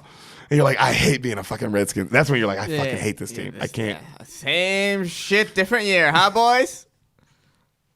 Even on a crazy play, we can't get it right. Yeah. We can't even luck our way in. So the coach, Hackman runs up to him. Hey, I called pass. What the hell did you do? And he goes, I read blitz. And he goes, you got scared. That's bullshit. You read blitz. You got scared. And he goes, coach, I read blitz. He goes, winners want the ball when the game's on the line. Then he walks off. And Keanu's like, which is true. The game's on the line, bro. You gotta want the ball. Yeah. If you the guy on the team, right? You the guy on the team that's like they following you, bro. You gotta have the motherfucking ball in your hands, bro. So they go to a pub, right? They all go to like a dive bar, and the song, first I was afraid, I was petrified. You know that song? Yeah. Thinking how would I live without you by my side? It's playing in the background, right? And then they're like, go, man, cut that dumbass song off, man. Cut it off. And they cut it off. So right then, real players start coming in. The quarterback and all the real NFL players, they all come into the bar. Right. And they're talking shit. Oh, nice loss today, boys. Like just talking all this shit. And also, it's like, hey, man, you guys are the ones who put us in the situation where we weren't the ones who put us in that situation. Yeah. We didn't ask for any of this. Y'all are the ones who had to fucking now win 3 games and get in the playoffs, you fucking losers. Yeah, that's a good point. That's a good point. You could have beat some teams, huh? Y'all could have not lost as many games, too. You probably should have not lost those home games you lost. Get him a son. Yeah, because if I know the Redskins, you lost a couple home games. Woo! In conference. In division. In division. For shame. For shame. For shame. For shame, Redskins. So the players come in, right, and they start talking, and then they start making fun of the deaf guy who's sitting in the bar, and they're like behind him, like, "Can you even hear me, idiot?" You know, like that. And then, of course, Falco sees this, and then the rest of the team, they're like, you know, like, oh, Yeah. okay, hold up. Yeah, that's a little. Hold up. Yeah. And then Falco walks over and he's like, hey, yo, why don't you guys lighten up? You know, why don't you guys lay off? Like, why don't you guys lay off him? And then the quarterback guy, the Martell guy, he's like, lighten up, Falco. He can't even hear me anyway. And then Falco's like, doesn't matter, I can, right? And then the Roy from the office writes something on a note, like a little on a napkin. He hands it to him. And he goes, what's it say? He goes, oh, he might not be able to, you know, hear you guys, but he can still see that you're assholes. You know? And then, like, Roy's, like, smiling. And then right then the guy fucking punches Falco in the face. And then Roy's about to hit him back, and Falco stops and, oh, it's all right. He's like, all right, stop. Because everybody, of course, is like, you know, and he goes, stop. He's like, whoa, stop. Everybody stop. He's like, stop, right? And then he looks at him. He's just kind of eyeing the other quarterback down. And the Martell goes, you got balls, Falco. I'll give you that, right? And then right then Falco goes, hey, Danny. And then the camera zooms in on fucking Jon Favreau, who's just leaning on the motherfucking door. Just watching. Drinking a beer, right? And he goes, remember what I said about red shirts in practice? And the camera pans down, dude has a red shirt on. And he goes, yeah? Forget it. Boom! Falco fucking hits the dude. And Danny goes, ah! And he fucking, boom, lights this quarterback up. Bam, starts, and then fucking picks him up and slams him on a bar. And he goes, who's the man? Who's the man? And then, bro, their whole team starts beating the shit out of these real players. Now everybody's fighting, and they're beating the fucking Christian running back. He's trying to, like, he's like, hey, let's go. And then he fucking hits a guy. And he starts fighting the fucking, the Nigel guy. Like a big O lineman comes up on him. He goes, wait. And the guy stops. And he goes, boom, he kicks him in the nuts, and then the guy's like, oh, and he drops down, he grabs him by the hair, he goes, let's play some football, bitch. And he fucking kicks this nigga in the face, fool. Dude, these real players were asking for it. Oh, they were, and it's like, man, you picked a bunch of niggas who have nothing to lose, dude. Yeah. I think, because they keep forgetting, it's like, these guys have nothing to lose. Yeah, these guys have also probably been in more bar fights recently than you. Like, just because you're like, you're killing it, and you're rich, and your like body's cut, doesn't mean that when you go up against somebody who's still professional. These guys are cut too and big. Yeah, big.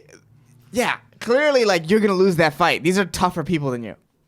Just through life. Yeah. These are in life situations a little tougher than you. Yeah, because your life is not because your life has been privileged and tougher and harder ways. You've had to keep it together, which is hard. These guys couldn't keep it together and stay in the NFL. You did. Yeah, it's a different these grind. guys fighting bars, and that's a whole different sport.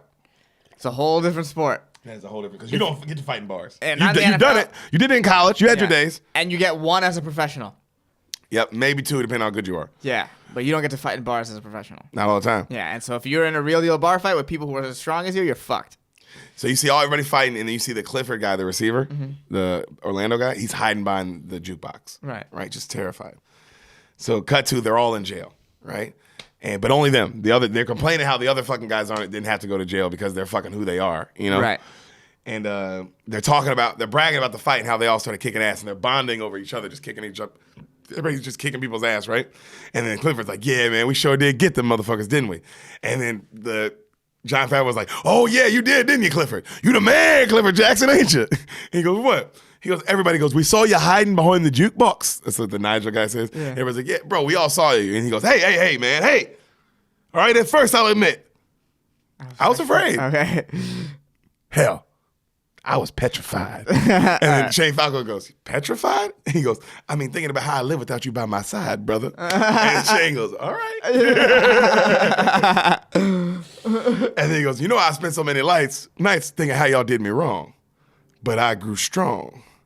And I learned how to carry on, and now you're back. And then the songs start kicking from outer space. You know, and then and he starts getting one by one all the players to fucking dance with him and sing the song. And now these niggas are straight up a team. I will survive. Hey! And they're all doing the electric sign, and they're dancing, they're just having a good old time. And then Gene Hackman walks in, and then they all see him, and they all slowly like stop, and the music cuts down, and the deaf guy is still killing it, of course, because he can't hear. Yeah. So they grab him, and he's like, hey, and he goes, anything like that happens again, you're all gone. Period. Yes, coach. Yes, coach. Yes, coach. And for the record, I would have loved to have been there to see you whip those fucking guys' asses. Hey, all right, let's get out of here, boys. Good coach. Dude, good coach. Good coach. It's like, man, because these guys, it's like you can't treat them like regular. It's like, man, we all ain't regular players. No. I'll say, hey, because if you do it again, you're off the team. Right. I'm not bailing you out of jail twice. But Good job. Fuck those guys. Yeah. I heard you beat the shit out of them, baby. Yeah, again, so far, if they make the playoffs, this has been a bad strike for the Washington Redskins players. Also, if you're an owner, you're like, hey, Jimmy McGinty, come keep coaching. Right. You're definitely looking at this coach like, if he pulls this out, man, who's it? We got to bring him back. Right. So the girl visits him at his boat, right? And he's still scraping barnacles. He's still doing the thing the next day. And then she's like, you're a professional quarterback. What are you doing? Scraping barnacles off a boat. And he goes, it's my job. I still got to have a job when this is all over, you know? It's like, damn, that's some real shit, bro. See, a professional quarterback, you just played a pro game, nigga, you scraping barnacles the next day. Yeah. And then she's like, just wanted to come see if you needed a ride. He's like, no, I got my truck back. It's all good. And she's like, I heard about the fight. Well, I mean, the whole city heard about the fight. Heard you kick those guys' asses. And he's like, oh man, that's out. She's like, that's spreading like wildfire. Are you kidding me? Everybody's loving you guys. It's like, oh my God, imagine if you heard that though. That your team went on strike because they want more money. And the replacements got into a fight with him, beat the shit out of him at a bar. Awesome gossip. Yeah. You would be like, yo, what is going on, bro, on our team? Yeah. This is a complete organizational breakdown. This is crazy. It's crazy. The real players should have gone to their bar. Also, you would love it because, like, man, they played a close game. They almost won the game. Yeah. I would be impressed at our replacements. Like, bro, they almost fucking won that last game. That's crazy. Yeah, they came together. That was nuts. And she's like, they're talking and they're flirting. And he's talking about how he's proud of the team because they're coming together. And she's like, man, yeah, you guys look pretty good at the end of that game. He's like, thank you. And then she sees a bruise on his arm. She starts rubbing a cream on his arm. You know, and she's telling him to take care of himself. She's like, it's also nice to watch a quarterback who cares this much about his teammates. You can see it on you. And he's like, thanks, right? You can also feel it on his face. You can see, you know, and then she's rubbing it on him. And she's like, you know, so later on he leaves and he goes to practice and he pulls up and the players are there again. And he's like, oh, come on, Martell. I didn't park in your space today, man. And Martell guy, he's all beat up from the bar fight. And he goes, no, you didn't park in my space. But you parked in his. And he's like, oh. And they fucking flip his car again. And then right then Faison and his brother walk up. And they go, hey, put that car back. And they're like, man, what are y'all going to do? They're like, hey, man, we don't want no trouble, but that's our quarterback. Put his car back. And they're like, man, well, you know, they keep talking shit. Faison pulls out his gun and just starts shooting Martell's Porsche. They're like, oh, hey, stop. And he's like, all right, now we got a problem? I said, put my motherfucker's quarterback. He said, man, you're crazy. He's like, I'm crazy? Unloads on it more. And they're like, all right, put it back, Jesus fucking Christ. And they flip his car back. And then Faison's like, hey, how you feeling today, Shane? Your arm looking good, buddy? Make sure you're all right, man. Watch your step. And then they're like, and then Shane's like, you know, like in between them, you know? Yeah. It's like, oh, that's nice. Yeah. The movie's just all heart. That's teamwork right there. Yeah, it's just like, oh, also, man, don't fuck with O-line's quarterback. Yeah. If Marquise Pouncey taught us anything this year. Yeah. You don't hit my quarterback, bro. No. You don't hit my quarterback, even if he called you the N-word. Yeah, because that's more important. Well, football. Yeah. No, I said that's more important. The quarterback is way more important in that situation. Yeah. And afterwards, you pull him aside and be like, hey, bro, did you fucking call? What'd you say? Yeah. Dude, you can't do Then that. maybe I beat you up in the locker room. Yeah. But on the camera, you're not hitting my quarterback. Bro. No. With a fucking helmet? Are you out of your mind? I'm going to beat the shit out of you. Yeah. I don't give a shit. I'll risk the rest of my season. I have to.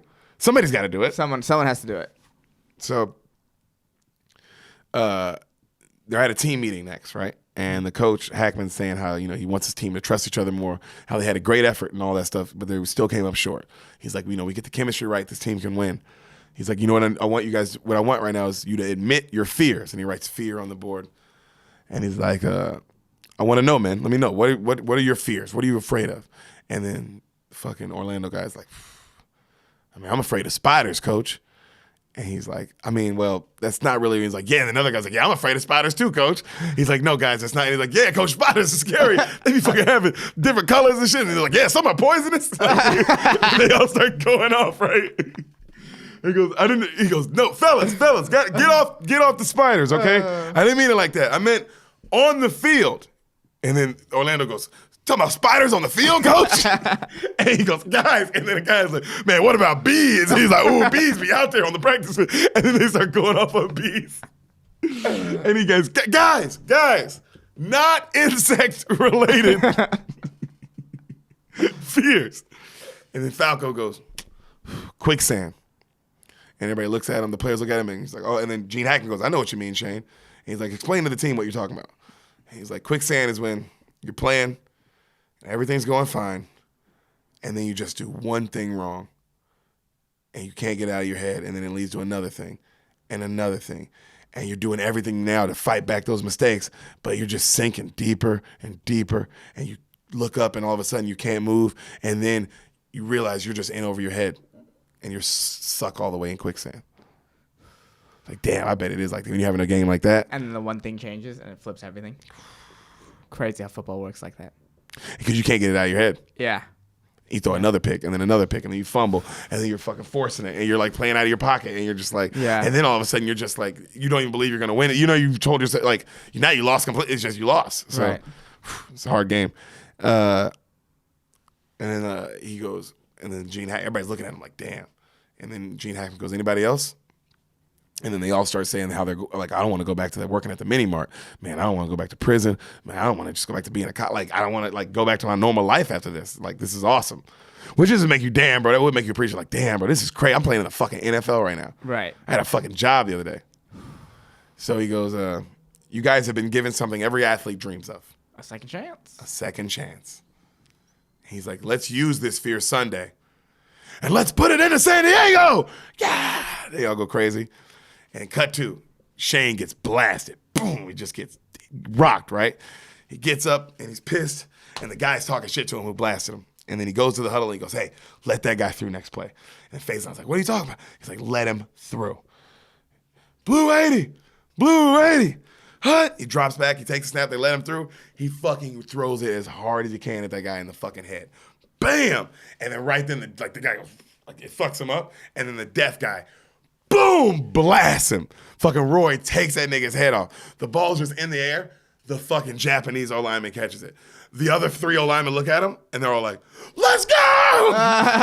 And so it's like only 10 yards, and he starts running. And John Madden's like, oh my God, he's going! And he fucking like dodges like one guy, like he misses, and then like he fucking 3 guys jump on his back, and he fucking falls in the end zone. And everybody's like, ah! And the O-linemen, of course, are losing their minds. Yeah. Yeah. Because they all scored a touchdown. Oh, they can't believe it. Yeah. Like, they can't believe it. Which is such true to football, because, man, when an O-lineman scores, it is like, the O-lineman they fucking, because they were like, ah! Because they all, to them, it's like, we all scored a touchdown, bro. We never get to do this. Yeah. And so, like, you see, John Madden goes, oh, I love it when a fat guy scores. And someone else goes, why is that, John? Because then you get to see a fat guy celebration. And then all the fat guys are doing the sumo dance. Ooh, ooh, oh, like that. And just like going nuts. It's great. That's awesome. And then, good football feelings. Good football feelings. And so, the cheerleaders are all like strippers now, right? Right. And so they're all doing these really slutty dances. So people in the crowd are like, what the fuck? Dudes are getting like turned on. People are covering their kids' eyes, you know?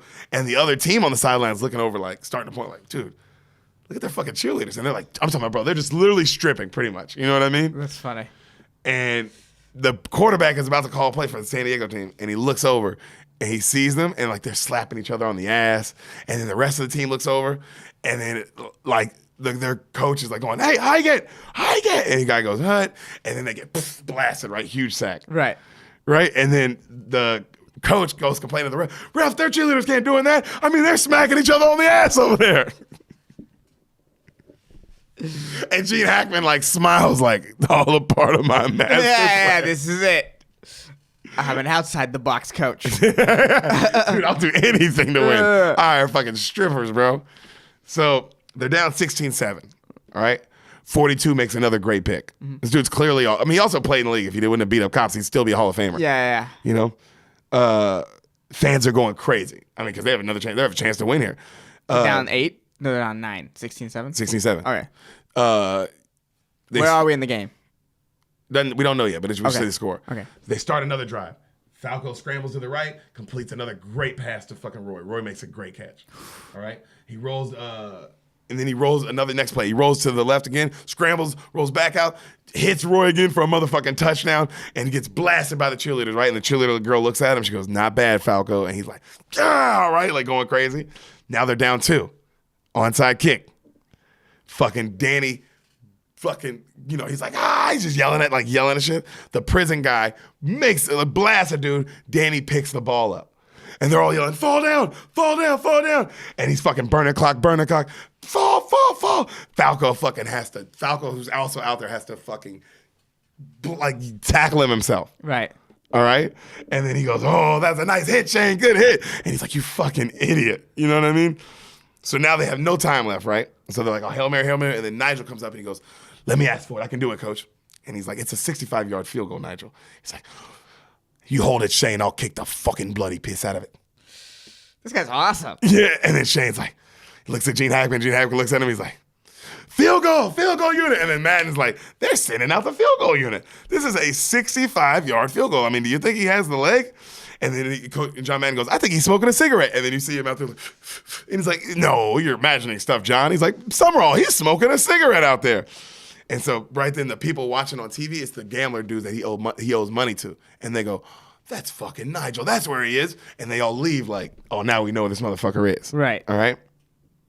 So ball snaps, Nigel boots it, bro. And it has the distance for maybe 70-yard field goal. Had like another 5 on it. And he makes it. He makes it. Right through the upright, right down the gullet. Longest field goal in NFL history. Of all time. Player. All time. Replacement player. They win 17-6. Ooh, teen. Danny goes to tackle him. He's going fucking crazy, and the fucking field goal kicker he learned out, and he's just running away. Yeah. He's just sprinting away. Yeah. So that cut to that night, right? Everybody's celebrating. That Shane Falco goes to the bar. The cheerleader girl also owns a bar. She tells him early in the movie she owns a bar. Like she works at a bar, right? And so he goes to that bar where she works at, and she's kicking people out. And then as he's kicking people out, they're like, "Oh, you kicked ass, Falco." They're like, of course. It's like, oh, he would be such the hero in the city right now. Right. Oh, because they'd be like, "Oh, bro, we still have a shot at the playoffs right now. Holy shit." Yeah. So like they're going crazy, and she's kicking everybody out. It's like, "All right, that's enough." He's like, "Thanks, guys." And so they're getting a drink and they're flirting, right? And then she's showing him around the bar and telling her how it's his, used to be her dad's bar, and like how they he's the biggest Washington Sentinels fan of all time, and just everything is the whole bar is dedicated. It's pretty much like a Redskin, Sentineled out. Oh, dude! I mean, and he has like every highlight, every clip, every championship, everything. You know what I mean? Like everything they've ever done.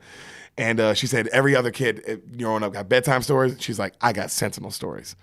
You know what I mean? It's like, wow. So this girl, that's why it's like, oh, you. That's why you know everything. And you're a diehard. You're a Sentinel, bro. Fan. You have a Sentinel. You own a Sentinel bar. Yeah. So it's every Sunday. It's a big deal. Right. So he asked her, like, "Hey, when I get back to the next game, we should go on a date, right?" She's like, "Okay." And he kisses her on the cheek, right? And then she's like, "All right, I'll see you later." He's like, "I'll see you later." And then he goes to the door and he stops. And then you hear, "Every breath you take, dum, dum, dum, dum, dum, dum. Every move you make, dum, dum, dum, dum, dum." It gets louder, and then he turns around. "Every single day, every move you make, I'll be watching you." And then right there you hear Pat Summerall's voice go, "Well, what are you gonna do here, John?" And it's still just him looking at her. All right, it's the best scene in the movie, right? And she's looking at him, and then John's like, "Well, you gotta go for it, Pat." "You belong to me." Oh, that's why this movie. The comedy is like really highbrow. Oh, it's amazing, right? Yeah. And he goes, "You have to." And then Summerall goes, "But Falco's been shut down all day from this defense." And then he goes, John, and they get a little closer, and John goes, "Yeah, but all he needs is one big play, Pat." You take, right? And then he goes in for the kiss, and then you hear. And he goes, and there it goes, Falco. And then they lock lips, and then Falco scores. Cut to the actual game. He's running in a touchdown. Right? Great. Legit great. Because it's like, oh, wow, that wasn't even like, oh, good writing. That's a very good writing. Good, yeah. That was some good writing. Well written. Very well written. to get right back to the game. Yeah. Like, and to make a romantic scene very funny and like cute and like That was a great. heartfelt. That was a great scene. Oh, great scene, especially the Pat, and it's also you Pat got the Summerall. real Pat Summerall and John Madden to do this. Yeah, Talk about gets for a movie. it's a good get. That is a good Two good get. gets. That's a very good get. Yeah, you got the Fox A broadcasting team. To do your whole movie. They've been in the whole movie. Crazy, They've been in the whole fucking movie. crazy. So they show the play that they score, right? And it's a crazy fumble. Like, it's a fumble that somebody picks up, and then another guy fumbles, and then Falco gets the ball back in his hands, and then he stiff arms the guy and then runs it in. Crazy. And like that's the score he scored on. You know, crazy. And then remember he said he needs just one big play. Right.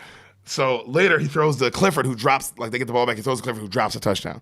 And he calls a timeout, and then they put Stickum cream on the Clifford guy's hands, just like Little Giants. And Clifford's like, "This is illegal, coach." And he goes, "Oh, who cares? They got to throw you in football jail. What does it matter at this point?" Yeah. And he goes, "Coach, it looks like I jacked off an elephant." And he's like, "Oh, just fucking stop being nervous, Franklin. You can do this." Hut. He drops back. He throws it to Clifford. Double coverage, by the way. Very tight throw. Okay. Fucking goes up, gets it. Touchdown. All right. Man's like, "Oh my God, Clifford caught a touchdown." He never catches it. Can you believe it? Well, they're down 1. They can send this into overtime. With the playoffs on the line, what are they going to do? And then Gene Hackman looks at Falcon. He's like, "Let's go for the win." And the team's like, "Yeah." Would you love this team? They're going for the win? Oh, absolutely. Absolutely. You wouldn't be mad that they didn't just field goal in overtime. No, no. This is a team that you like. This is a team that of you- destiny kind of thing. Yeah, you got to go for the win. You got to go for the win. You're scoring on crazy plays like that. You got to go for the crazy win. plays. You're all replacements. You're cheating. You're cheating. Yeah. You gotta get out. Well, now you gotta get out of there. There's also that. You got it. You don't have a lot of time left before someone finds out. Shane drops back. 2-point conversion. He scrambles to the left. Then he throws it to the right? And literally interception. Pfft. But it bounces off the guy's hand, drops right into Clifford's hands. And he almost drops it and fucking barely catches it. Touchdown. Well, I mean, actually, no, it's quiet. That's right. It was a away game. Okay. So they are like, no, get the fuck out of here. Fuck it. Fuck. And they have now won 2 games in a row. Right. So they just need to win. One more game to make more the game. fucking play. playoffs. By replacement. This would now be, ESPN wild style. This Yeah. would be all they talked about. Like, can you believe that the fucking backup players are about to Shane Falco? You know? Guy from the Sugar Bowl. So Falco's disappointed in himself because he still hates that he almost threw a pick. And Gene Hackman runs up and he goes, "Hey, get over it. We won. Come on." He's like, "Oh, you're right." So that night, Hackman's talking to the owner. And he goes, "Man, can you believe it? 1 game from the playoffs." And they're all excited. And then right then the owner goes, "I got great news for you." And he goes, "What?" And he goes, "Martell and Carr, they crossed the lines." Martell's the quarterback. Right. And Hackman's like, "No, absolutely not. No, I'm sticking with Falco." And he goes, "Read the paper.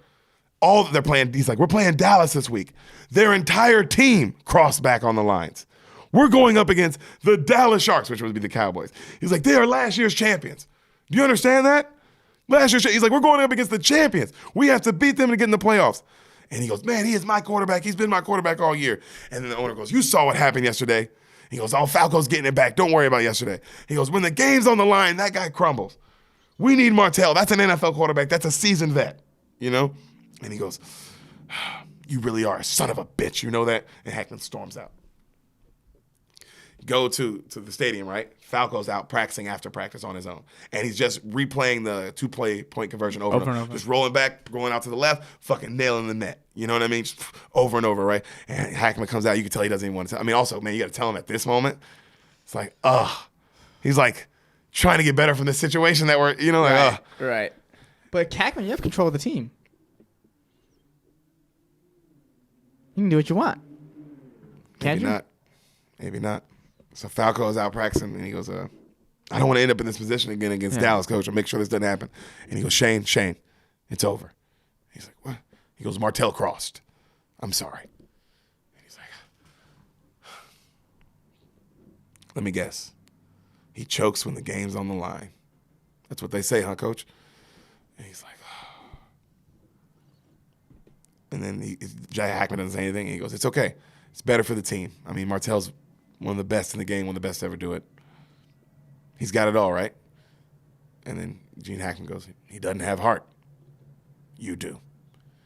And Shane puts his head down and he goes, "Shane, it's been a privilege." They shake hands and then they hug. And then Hackman goes to walk away, and he goes, "Hey, coach, give him hell Thursday." He's like, "Thanks, son."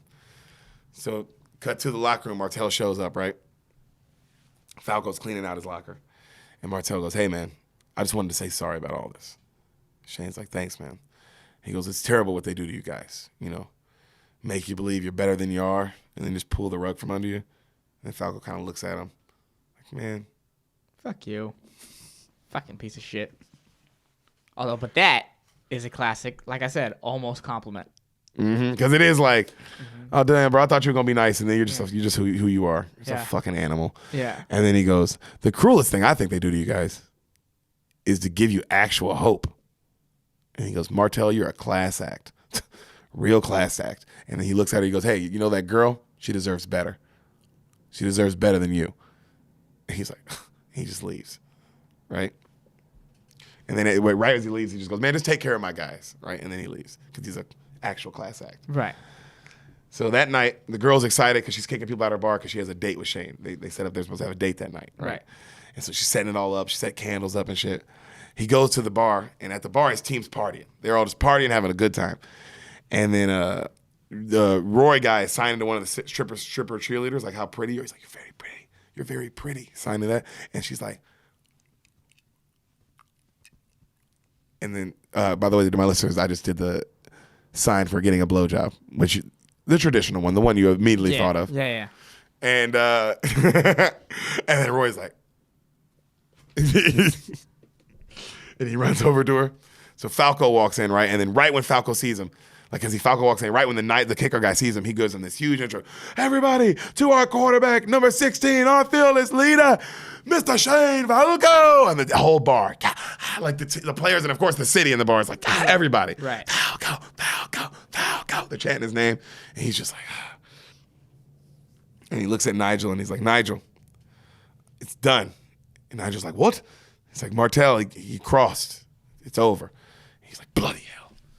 He goes, "You told the guys yet?" And he's like, "No, I'll tell him later." And then he goes, "Cut the music. Cut it. Cut the music. Cut it." He's like, "Tell him." And he goes, "Hey, guys, I got good news for you Thursday. You'll be playing with the best quarterback in the league." And they all go, "Yeah." He goes, No. Martell crossed."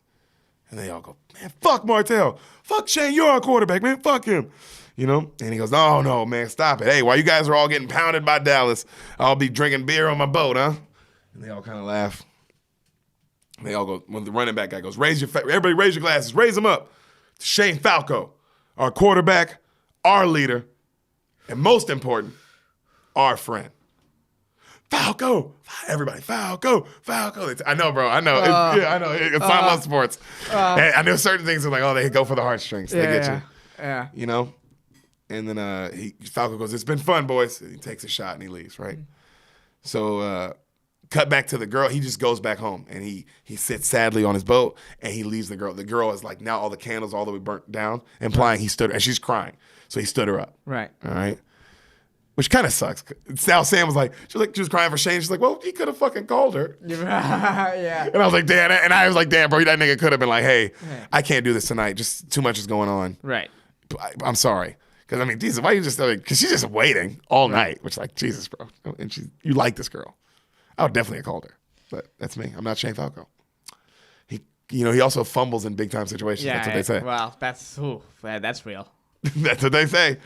So you got Pat Summerall and John Madden calling this game, obviously. Big game. Big Thursday night. This would be the game, too, because they're playing to get into the playoffs. They're playing the number one team. Big seed change here, maybe even for Dallas. You never know. So Madden admits that he heard that Martell crossed the line and Falco won't be here, which sucks because he wanted to see Falco play more. This is John Madden. He's like, "I want to see him play one more game, Pat. He's been really playing football." Pat's like, "Yeah, he was exciting, wasn't he, John?" So Falco's on his boat and he's just watching the game on TV. Super packed now. Now the stands are obviously packed. Sold out. Right. And the star quarterback's back. Oh, yeah. So we're talking, and it's the game to get in the playoffs, so you are feeling good. And the team's been playing great. Even though you probably love Falco. There's no way you don't love Falco. Right. If you're in this city, bro, you're like, "Oh, dude, I always love Shane Falco." Yeah. Shane Falco got us there. Yeah. You know what I mean, dog? Shane Falco's the man. So, new quarterback's in. Red 21, Hut takes a huge sack. Immediately, and the owner's like, move your feet. Come on, Martell. And the other player's like, scramble, move your feet a little bit. And then he's like, oh, don't tell me what to do, you fucking idiots, or something like that. And then next play, a guy is like, comes up on Clifford, like, and Clifford's like, hey, Butler. And the guy's like, what? He goes, I'm one of your biggest fans. I think you're the greatest corner of all time. I'd like to get your autograph after the game. He's like, I'll give you an autograph. Thank you so much. Hut. And the guy fucking jams him and just boom, body slams him. Because obviously. Right. Get my autograph. What do you know why I'm one of the best in the game? Yeah. Because I do this like this to you, to people who ask me stupid shit like that. Right. That's why I'm one of the best in the game. And you'll never be one of the best in the game. The big difference between us, clearly. So right then they hand it off to the running back. Running back fumbles. Sharks pick it up. Their ball. So they call it goal line defensive stand, and then the fucking John Favreau gets run over easily by their running back. They score a touchdown easy. So Martell's back on offense. He drops back, and he has a miscommunication with Roy. Like, throws it the wrong way. They go the wrong way. So they're arguing on TV. So they're showing it. Shane's watching. Like, what the fuck? And then he grabs the tight end by, he's like, you go right, you fucking idiot. And then the tight end, like, of course, Roy's like, you motherfucking, goes to fight him, and then they have to hold him back. And they're like, oh, that's some whole problems down there. Also, like, if I'm Roy, I'm like, hey, bro, I'm beating you. I don't give a fuck, bro. Yeah. An idiot. Who are you talking to? Martell, are you trying to win the game? Or are you trying to are you just trying to be a big ego out there? And let these guys, because you hate these guys. They're not your teammates. Yeah. Hey, also, you crossed the picket line, so you also fucked your teammates. Yep. You're a star quarterback. You know what else you did to fuck your teammates? When you slid and didn't get that win that y'all would have needed. Right. And you're a big quarterback. You don't need the money. So why are you crossing the line? You're a huge quarterback. Bored. And you fucked over your real teammates, and you fucked over your team, and now you're fucking over your replacement team. You're fucking over your city, dude. The city loves you, and they pay for this. You suck. Get him a son. Son don't play that. No. Hell no. I don't play that. Be a good teammate. Also, this is your best player on the Roy, dude. It's clearly the best player on the team. Yeah, you're the Antonio Brown of quarterbacks. You're Roy and your safety. You're clearly your best two players. Right. So treat him well. Treat him well. Yeah. Because this tight end's clearly good. Don't yell at a deaf person on national TV. Don't look good. Not a good look.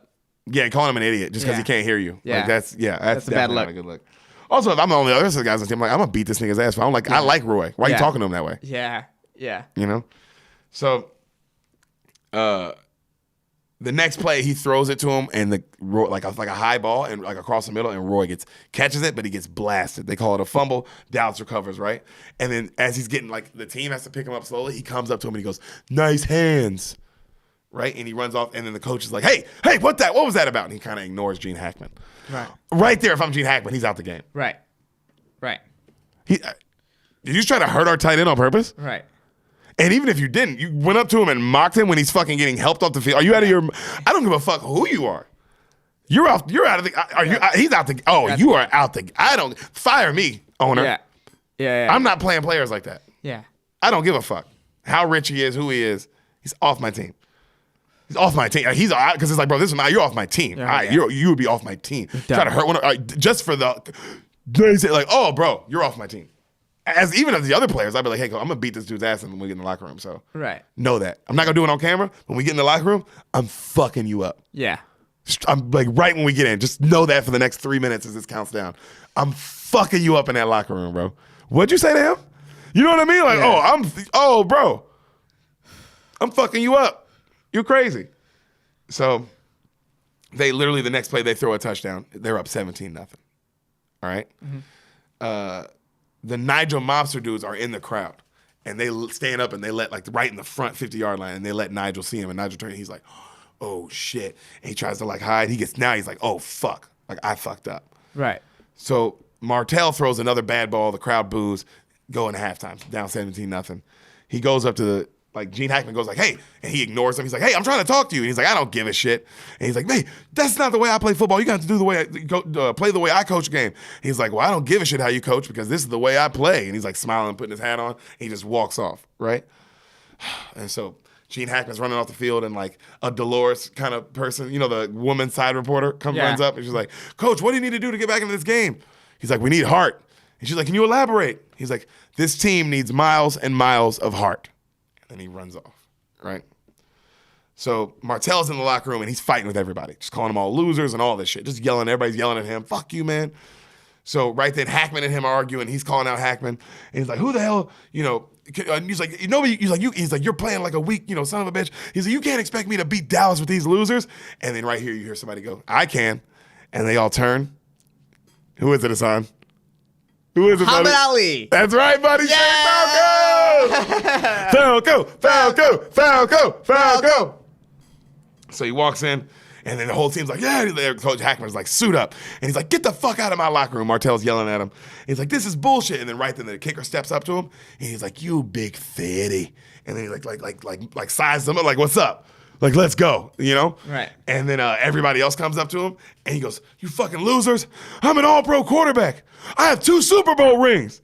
You'll never be more than a replacement. And then Falco's like, man, I can live with that. And then just starts getting dressed. Fuck you, dude. And your 2 Super Bowl rings. Yeah. Go kiss some ass. And then, so they throw him out. The team throws him out the locker room. Literally, Hilarious. right? Imagine, bro, Peyton Manning getting thrown out of the locker room. Because that's what they're doing. All So the 2-time Super Bowl, all All-Pro. the cameras would capture it. Oh, because this would be one of the biggest games. I mean, this would be Right. all over, Right. And then Falco's back. Are you kidding me?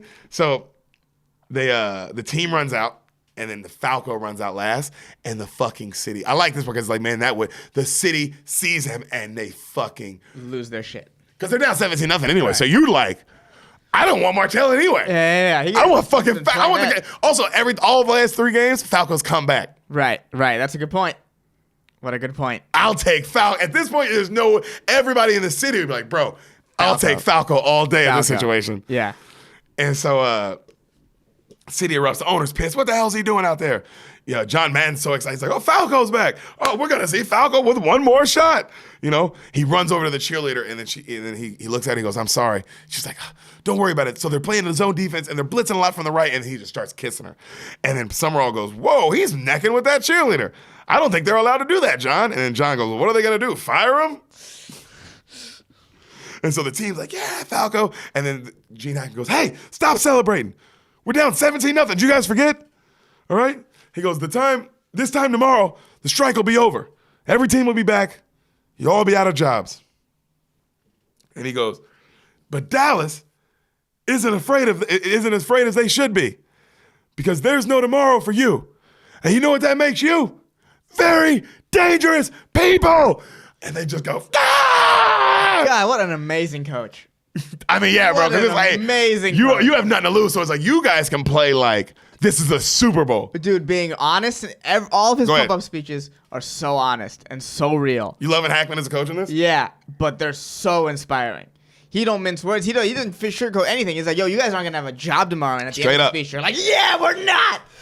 But It's crazy. You're like, you know what? We're gonna win this fucking game. It's crazy. We're gonna, yo, bro. That's some real shit. good writing. I like that on that one. That was that's some real one. That's some good writing.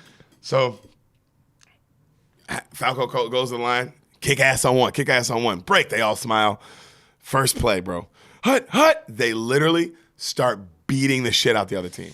They just spike the ball, and then they all start fighting the other team. And they're just kicking their ass. And the flags everywhere, of course. Right. And so now, of course, the next play, they're on the 1. Right. There was like first and fucking 50. Right. And he play actions, and then it was a screen. They blitz, and he gets hit, but he screens and dumps it off to the running back. Fucking running back makes a couple moves, busts it 99 yards to the end zone. But right when he gets to the end zone, boom, gets hit right at the end zone. You hear his knee pop. Right? It's the running back guy, the Christian guy.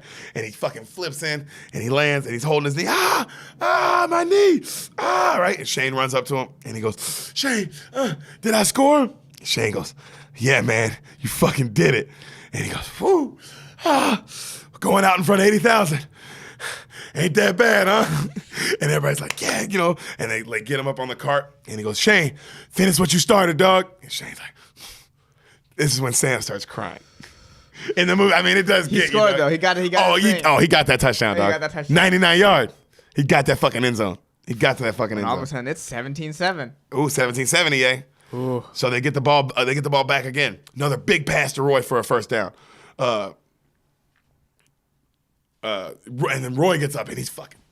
And the crowd's like, Also, how big would the deaf guy be? He would be the most famous person in the city, right? Yeah, he'd be pretty big. Because that he's really good, and then that he's deaf. The city.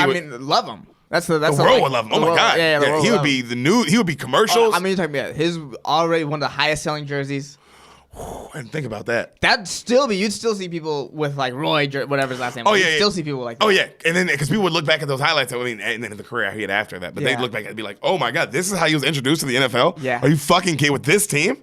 This guy's dominating. It's inspiring. It would be, and he would also love Shane Falco for life. Right. Him and Shane, like for life, he would always probably give it up to Shane Falco. So. Next play, Shane scrambles, does some Russell Wilson shit, gets like 10 yards, another first down, gets out of bounds. Ooh. Footsteps Falco, bro. Footsteps Falco. Footsteps. God, I can imagine being in the stands in this game because you would be like, oh my God, we're going to come back on the down and go to the playoffs. So the next play, he fucking hits Clifford for a big first down. He catches it, you know? They call a trick play they bring in the safety and Danny, the linebacker, some Vrabel shit. Right. Call a trick play, reverse, pitch it out to him. He runs it like 20 yards and gets out of bounds for a first down. And then he gets to, like, they're in the goal line now. It's like first and goal line.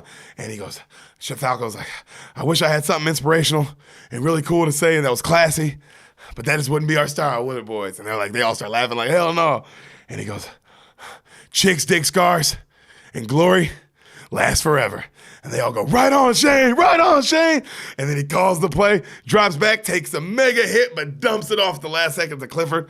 Touchdown, 17-14. Woo! Stadium is going. Losing its mind right now. Losing its mind. Because we love sports. It would be so loud. Right. I mean, we're talking decimal, like, just because people would be like, I can't believe you're a part of it. You'd be like, we're a part of a historic. Well, this is a moment. This is a moment right now. The fucking guy wasn't there and then he came back from his boat. Yeah. Are you kidding me? Yeah, made out with a cheerleader. Dude got through the traffic, found parking. We're talking crazy shit. Hit all the green lights. Oh my God. Also, no, if you're the security in that, because you're also here listening to the game or watching it. And you see Falco pull up, you're like, oh, get in there. Oh, you're probably calling in it. Guys, we got Falco coming in. Falco, clear away. Park his car. Yeah. Get his pads ready. Fucking Falco's coming in. Oh, you're right. It would be a huge deal. Yeah. He would get through traffic immediately. Once people realize, like, oh, that's Falco. If he was pulling up trying to get through and just telling security, like, hey, I'm trying to get through, even like the people in the yellow coats outside the stadium would be like, Shane Falco, clear away. We're getting Shane Falco through, because also you're a part of it. Yeah. And so, Danny, right then, next cut to, they're on defense. Danny makes John Favreau, huge stop on 3rd and 1. Huge stop. So now it's 4th and 1. 28 seconds remaining. 4th quarter. All right, they're down 3. Madden goes, well, they're going to need one hell of a return if that's going to really set them up. They do not have a lot of time left with one timeout, you know? Punt the ball. It's the fucking safety dude, the Minnesota guy. Right. Catches it, goes left, reverses field, makes a miss, runs it back like 35 yards. Woo! They're already in field goal position. Baby, it's a wild world. How crazy is the stadium going? Insane. They're already in field goal position. You're down 3. Now you're already with time left and a timeout. Insane. You're like, I can't, because you're like, I can't, we're the team of destiny. Yeah. Oh my God, we're the team of destiny. Oh, we're going to win this. I'd be like, we're going to win the Super Bowl. I'm not even kidding. I'd be like, we're going to win the fucking Super Bowl. And now this kicker's going to shank this kick. So, they call field goal, obviously. Because after that, it'd be like, may have been probably like after a 30-something yard return, maybe like 12-something seconds left. And they're like, field goal. They're like, right now, field goal. Okay. We're not fucking around, which I get. Right. Let's send this thing in overtime. We're going to win this. We came back. We're going to win this. Right. John Madden's like, oh, Nigel's in. Oh, my God. Nigel Gruff, this is 32-yard field goal, chip shot for Nigel Gruff. He made a 65-yarder earlier this season. Oof. Whole crowd singing as he's running out. Ole, ole, ole. So loud. Ole, ole. Ole, ole. And he's just sweating bullets because the mobsters are there. Right. He owes money.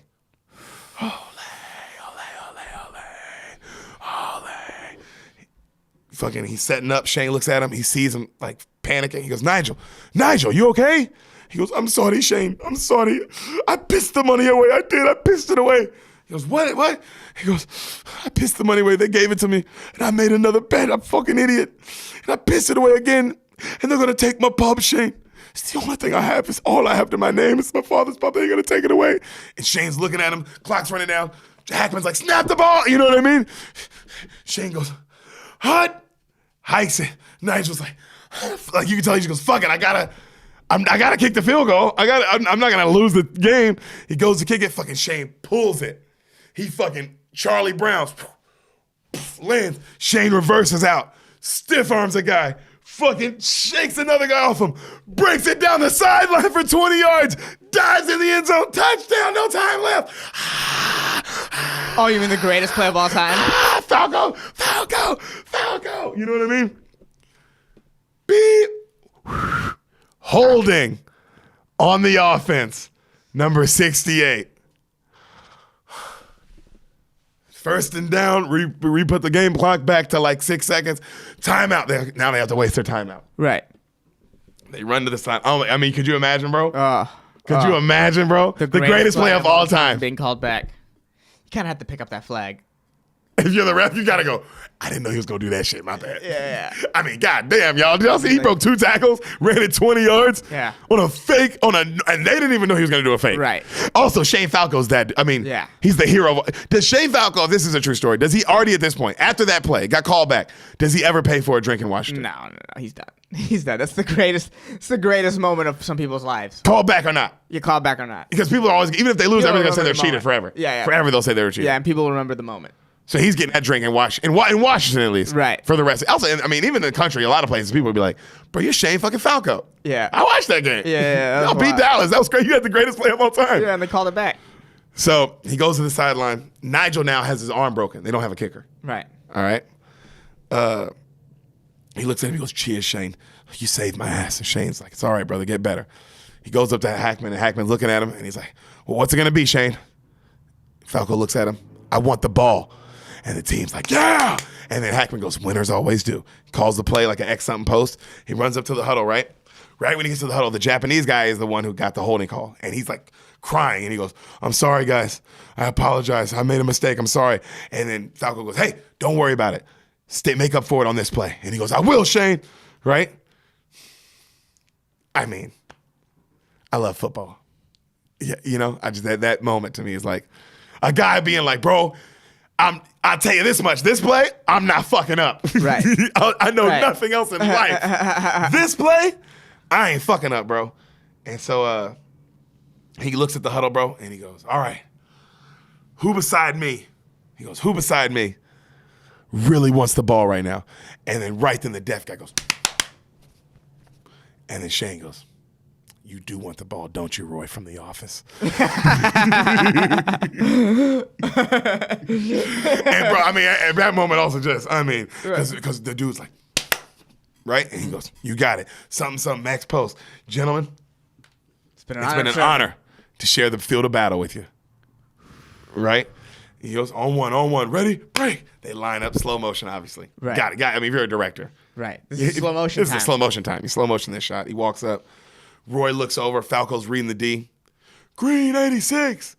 Green 86. Sends fucking Roy in motion. Roy comes over. He fucking holds. Hot. Drops back.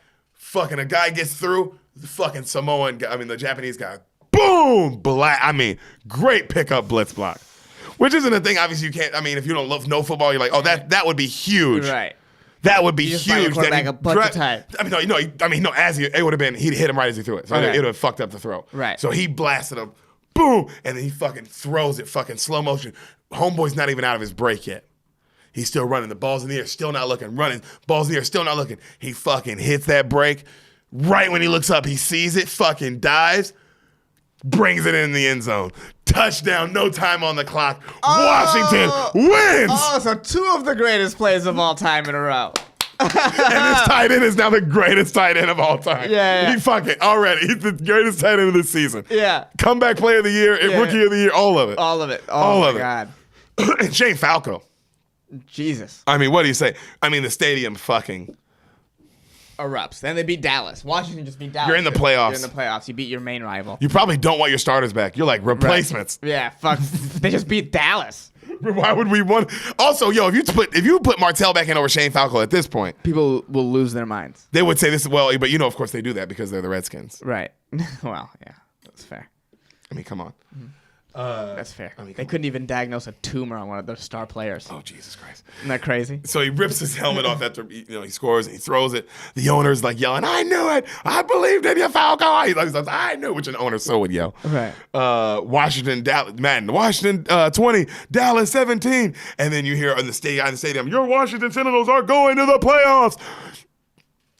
I mean, full on boner city in that city. Yeah. I can't imagine living in that city. Because this also happened to the Redskins, so I can't imagine being a part of that. Right. Where you're like, what the fuck? We did this shit with replacement players? Yeah! You know? And I do believe they went on to win the Super Bowl. This was the Doug Williams year. The Doug Williams year. This was that year. So that's why I believe it happened, just obviously not like this, but Right. it happened in some form or fashion to get them to the playoffs, and then they won the Super Bowl. Crazy. So that's why it's like, I can't imagine being a Redskin fan that year. The fucking roller coaster Ups ride and that downs. Yeah. was. So teams celebrating, right? And the players pick up Falco, and him and Hackman point at each other, just like, fuck yeah, team celebrating, going nuts. And then he runs over to his girl and he kisses her. And then you hear Hackman voiceover, right?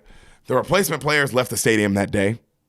No endorsement deals, no sneaker deals, no big fans, no like big time fancy cars. Just a locker to clean out and a regular ride home. But their lives were changed forever because they were part of something great. And that stays with a man for the rest of his life. Bro, already, every athlete dreams of a second chance. These men, well, they lived it. I will survive. And you see them all dancing in the end zone. The replacements. What a call! You like that callback at the end? Yeah, goddamn. Great song. What an amazing movie. Oh, it's amazing. I saw Sam made it cry. She was like, "This movie was fucking amazing," and I was like, "Dude, It's like it's great, It's funny, heartfelt football." funny, insane.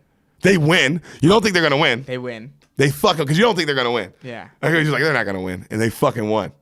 Because after the greatest play of all time, you're like, oh damn, they're gonna do something amazing, and then Friday Night Lights it and get stopped at the one, and that nigga hits him in the end zone, bro. I can't wait to watch that. And the Japanese dude picks up that block. Good for you. Good for you. That's a hard pick up a blitz. Good for the Japanese. You got to do that, It is. That is true. especially for them. You like the replacements though, huh? I liked it. Wasn't what I expected in a good way. What do you think about your Niners, man? You think they can do it? Yes, I think they can do it. You think they'll be the replacements? I guess they'll be the replacements. In this scenario. In this scenario, they'll be the replacements. They'll win on the last play of the game because that's what the Niners do. Yeah. It is weird, you guys, because like I can see you guys being the underdog in this. They have Mahomes. I mean, we are the underdog in this. They have Mahomes. Officially, we're the underdog. Officially, yeah, but it's like weird because it's like both teams are so This is a pretty, as far as evenly, like man. It's hard. on paper, the this is a defense pretty is even insane. matchup. It's just they just have Mahomes. They have the best out of both teams. The best players on their team, Yes. and then they also have the fastest, like 7 players. It's insane. But we have a great team. And you got Richard Sherman, We have Richard Sherman, and we have the best D-line in the league. and you got Mostert. Yeah, and we got. Fucking Mostert. Jimmy G, what you gonna do? We'll see. You'll have already seen. We will see. We will definitely see. And that's the replacement. Replacements, baby. Go watch it. It's fun. You should watch it. Watch it again if you've seen it. Watch it. Just watch it. Ah!